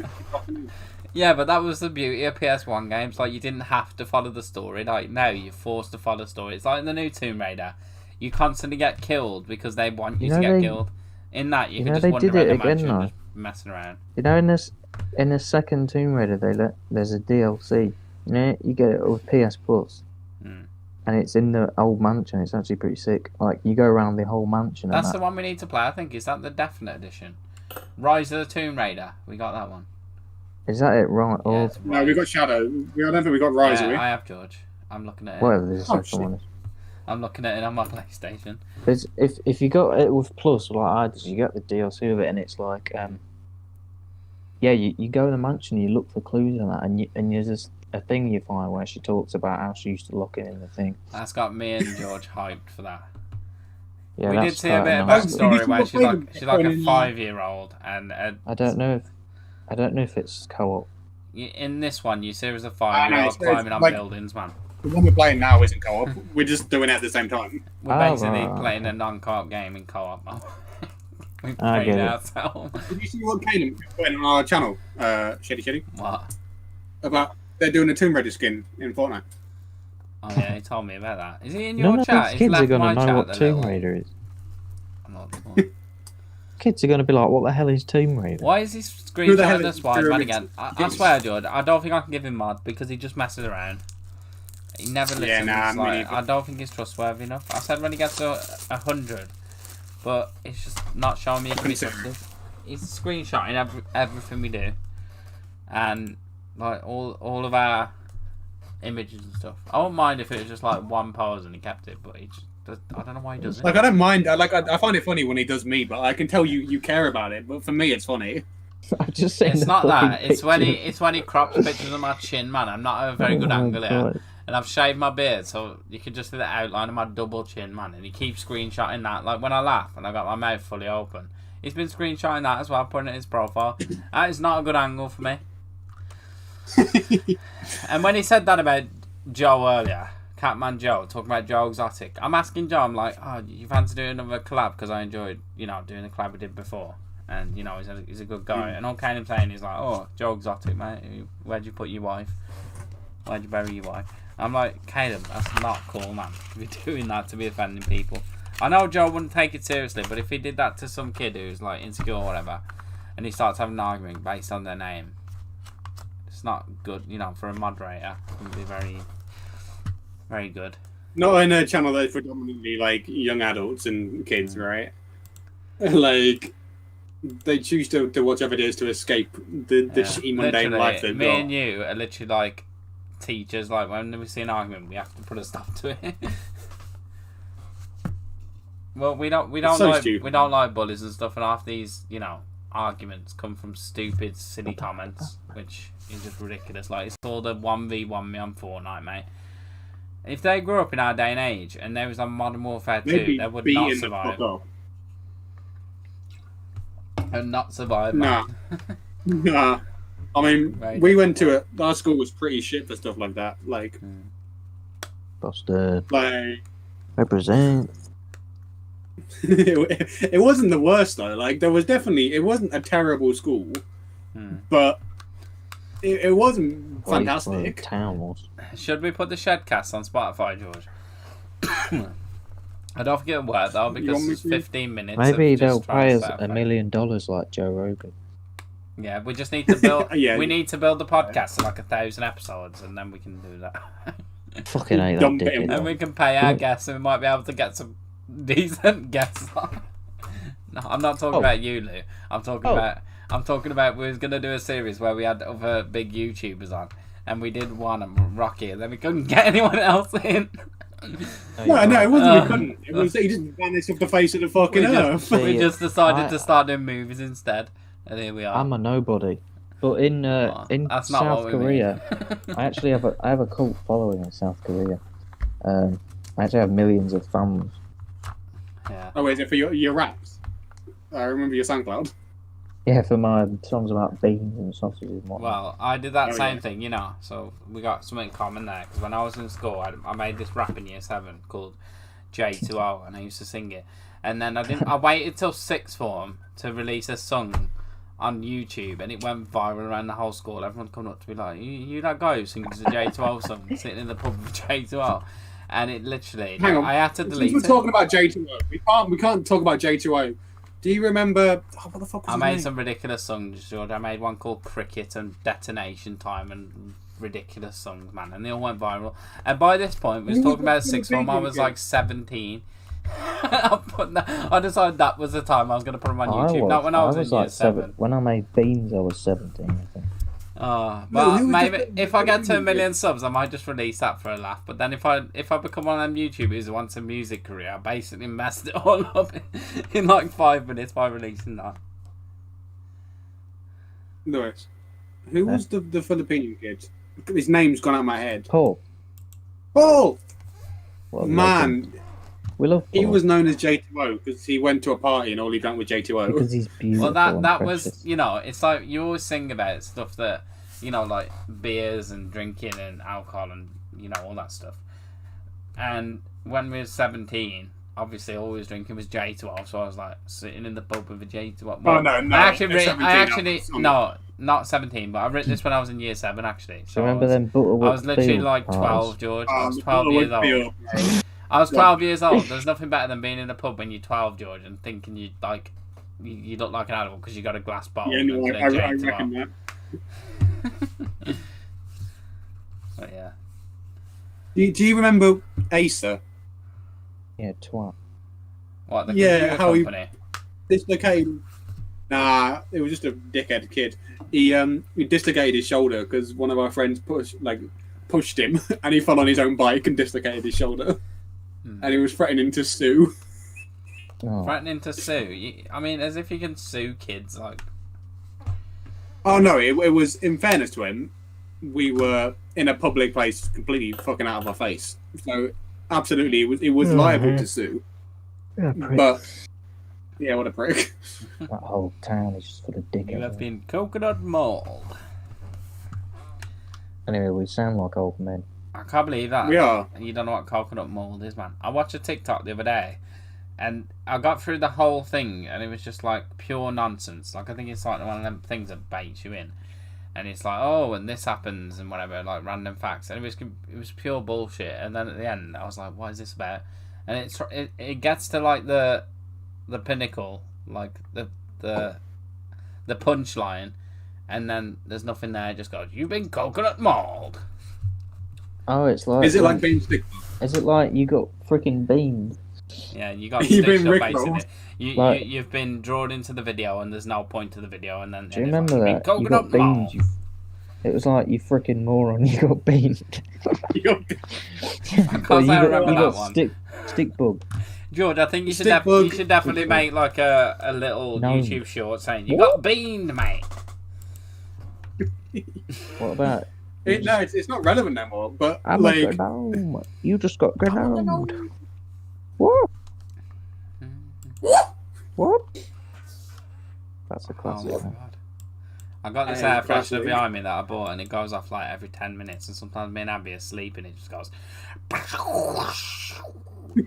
and it just waits. You should put a candle in front of You it. should make it go... Well, the "You funny just thing got is, as well, gnomed." sometimes What? Abby decides to sleep at the bottom of the bed because it's colder. And the thing's like right behind the bottom of the bed, so it's going off, and there's just spraying her in the head, going. And I just laugh my head off. Like, you're top and tailing with your own girlfriend. What are you, a freak? Well, I've told her about this, George. I've told her. I said, "Why are you doing that? It's so weird. You know, They're I don't not want to married sleep yet. next to your feet." Yeah, they can't be intimate before They're marriage. not married yet. No, Good, George. that's how you should do it, pre-marriage. Jesus loves you. Leave room for No, Jesus. I don't know why she does it. It's because Oh, I'm my very mum's very still- loud sleeper as well. So she's just like, oh, I'm gonna go sleep down there now. And I'm like, Good old Sheila is still weird. calls you Jesus boy, Lou. What? Good old Sheila. She keeps calling you Jesus boy still. If I was to ever bring you up, oh, Jesus boy. Sheila. Why? Is that your mum, George? That's Yeah. right, isn't it? Well, Yeah. why am I Jesus? Mum. In fairness, Because George, at you look one more point, like You said something about Jesus. And Did that's I? what stuck with her. Oh, yeah. Yeah. No, I think you had the Jesus bracelets on as well. Like, did I? like You had the full-on Yeah, Jesus dude. hair at uni, I George. had- So I didn't have a Jesus bracelet. Yeah, you did. It's a Kennedy effect. George is remembering it differently. A what? A Jesus what? because we were playing guitar on the projector. And Yeah, and that Oh. was a thing, though, wasn't it? Back in 2010, those bracelet things. Everyone used to think they were cool. but I they never weren't. had a Jesus bracelet. I'm willing to die on this hill. Do you mean as a I thought joke? I thought you died then when you Yeah, went no, it was a silent. joke. You had it as a joke. You never wore it like a fashion thing. I thought I Lewis had thought died it. then when he went silent. When he's like, I would die on this hill, and then I knew he didn't hear for Yeah, about literally. 10 seconds. I'm literally Shouldn't about to have said it, die. mate. You shouldn't have said it. Well, I'm fine to be Jesus boy. That's all right. Yeah, well, like, and I don't know why. It was just like one sentence you'd said at one point and it stuck. Was your mum at your university like ceremony? She wasn't what she dad, wasn't it? Just my dad. Mum was, I think, working or no. Well, I wonder what my nickname is then. I wonder if I have a nickname. Well, I think she's only met me once, probably when you moved in. I don't know whether I spoke to anyone. I just hibernated, I think, for the first couple of days. Nah. You bought your entire fucking house with you in like yeah, a I bought my entire house room. and just left it all there until the night time, and then you come in and we was like, oh, look at this box of stuff we got, and we got an energy drink and some nut bars, and you want to go to Tesco's, mate? That's literally what happened. Dude. Oh, that was the best. Like, if I could do that again, if I could live there again, I would. I miss midnight Tesco trips, like for no reason. You would never come to it. I had to persuade you. I'd knock on your door, I'd be like, come on, mate. I was like, you got nothing else. That's because I'd normally be like fucking full on, like phased out, like. And then if you didn't come, I'd just knock on Brad's door and be like, Brad, do you want to come to Tesco, mate? We literally had a Chinese roommate that I called. Were you on the hash, George? I called Brad. No, just fucking out of it from uni. One of my favourite things was having Chinese roommates and getting to pick their names. Like they put me in charge of picking all their names. I called one Brad. I called one Roger. What did I call him? I was just naming them all. But I persuaded him that it was a really cool name, so he was forever known as Roger then to everybody because they use that name all around all the classes. And I was like, yeah, mate, Roger Moore. It's a classic name, man. It's cool. Like, it would have been if it wasn't you deciding it, probably. Like, you could have called him Roger Rabbit. Like, him and... No, have you seen the remake of it? I was thinking Roger from American Dad. I don't know why. They're remaking Space Jam, or they're doing a follow-up on Space Jam. They are. They're doing Space Jam 2. LeBron's getting old. It's getting old, man. LeBron James. That's something that Brad always used to say as well. LeBron James.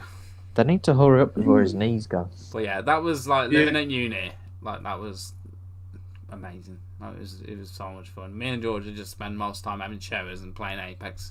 Not playing Apex, playing Ark Survival. Just to avoid doing uni work. Yeah, because like the university work was like, honestly, it was piss easy. You could get away with second year, anything, wasn't right? it? Like, yeah, because it was second year. Yeah, second year didn't. We need First year didn't matter. We need to do a podcast on our university experience because I think a lot of people get so worried about it. Like, I was definitely a big worrier until like third year when I was like, I didn't even care for some reason. I don't know what happened. Like, that was the most important one, but I still passed and everything. I still got really good grades. So, like, the thing is, once you've been through it, you realise it's a fucking business. Like, they will take on fucking anyone. And you sort of get used to what they expect as well. Like, because I was always a big writer. Like, I used to write thousands of words, and I used to love doing that. So, because I would explain things in so much detail, like, it was almost impossible for me to fail. Did you write stuff like creative stuff? Yeah. I did some script work at uni. That was quite fun. I really enjoyed that kind of thing. It's the stuff where you get full creative freedom, which fucking threw me. Because I'd been used to... You just stand at the board, George, just like, well, this is what I've done. But George's stuff would just be crazy. But the worst thing was I came from, like, the thing is, I came from a place where the sixth form teacher, one of them was Greek and barely spoke much English. It stunk a bit like garlic. And then the other one was fucking... probably weeded out all the time. You wouldn't get full creative freedom because you'd have all these teachers in your ears being like, well, you could do this, and have you heard of this artist? I really like this thing. You can twist the brief to whatever you want. I wish I did sometimes because I would have them saying, make this really high quality product, and another teacher coming in being like, oh, you could make it out of cardboard. And then I come to you and I'm like, George, we need to make this lo-fi helmet. And then we build it, and we put loads of time into it, and then I get there and he's like, yeah, this is shit, mate. And I was like, what? The other teacher told me to build it like this. I've literally been told to make it like this, to make it lo-fi, and you calling it shit? Me and George spent 5 hours on this. But it did look shit, but still. No, it did, but it looked shit on purpose. It wasn't... That's what they expected. Like, it was made lo-fi, low-budget, shit sci-fi, like... And ever since then, I hated that teacher. Like, he during the Masters, he was having a chat with me, and he was saying it again. He's like, you need to get your shit together. He sent me an email saying I need to get my shit together. And he was just mad because no one in the whole entire class turned up for his one-on-one talk. No one turned up for it. Nobody's like, fucking wanker. Because he was just trying to enforce his ideas so strongly, and that's not good in an art school. Because you have to... That's not good in any school.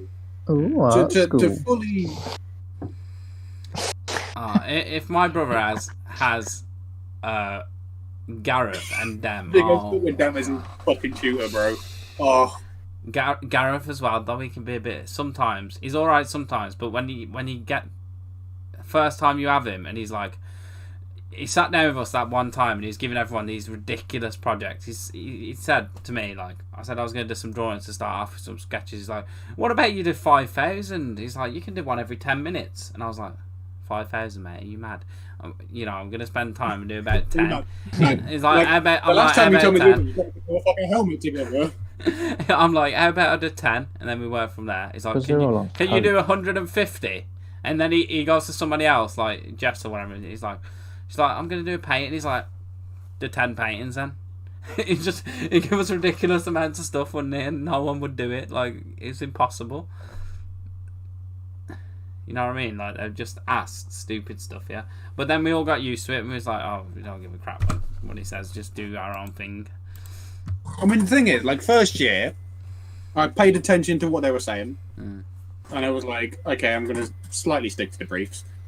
And it was like, you stick to the brief, and then you kind of get slapped for it anyway, because then you're not having full creative freedom of your own. Like, obviously, you have to kind of go, they have to give you ideas, but you have to go in your own direction, otherwise you're not going to get where you need to be with it, because you have to write about this stuff, and if you're doing what other people say, it's not going to yeah, especially with them. Like, he was such a prick about it. He just tries to force you into his mindset, like how he thinks about like things. Stuart was a fucking terrible teacher. I swear, was... because of them as well in the masters, I almost had a breakdown, man. When he come to me and I was struggling with ideas for like a month. I'd been there for a month, and I was like, I don't think I can do this because I don't know what I want to do. And I spoke to Andrew, and he's really chill about it. He's like, yeah, just have a play. Don't worry about it. You'll think of something. And then I have a thing with them the next day, whatever, or the next week, and he's like, you need to get your shit together, mate. He's like, you've got like a month left. And I'm like, yeah, I can't think of anything. Andrew said, jot down my ideas. He's like, but you need to get it done or you're going to fail. In the end, I got it all done, and I was like, sorted. And I did it in my own way, and I basically took Andrew's advice, and it worked out. But, you know, them saying that didn't really help in the point that I was at, you know what I mean? No, it just be a good point. Because you're supposed to be supportive rather than... You shouldn't be a teacher. Like, everyone had issues with him. He was just a fucking wanker. Yeah. I'm going to go anyway, lads.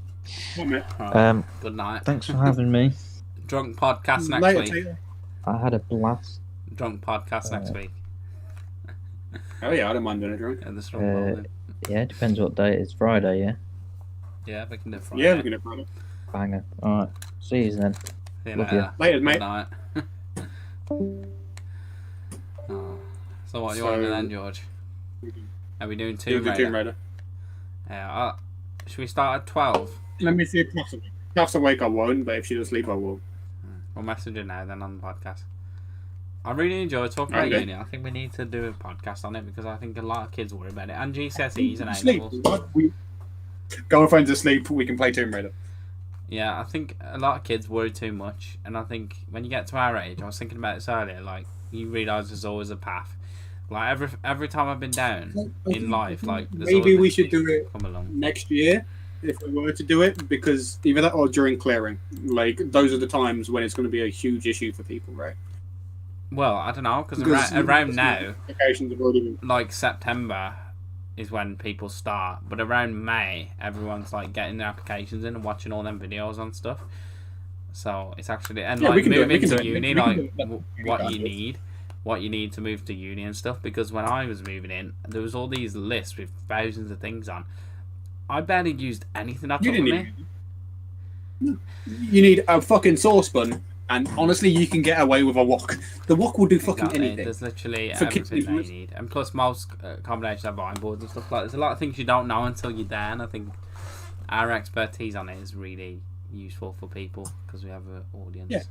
So what I'm going to do is I'm going to end the stream here, guys. And we'll probably be back in about half an hour playing Tomb Raider. We'll take a little break and we'll be back. And yeah. Because George's girlfriend. Hi guys. I don't know what time the Fortnite stream's going to be tomorrow though, because we're likely going to wake up a bit later. It'll probably be at like 6, 7, I don't know, around that time, some point around then.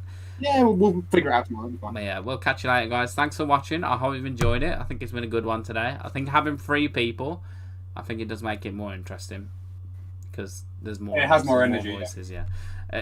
just me and George bouncing off each other does work well, but like when there's a third person, it's nice because me and George kind of have similar views some of the times, and it's nice to get a third opinion. You know, I think it flows better, but it depends if Lewis wants to come back. He said some days he might be up for it.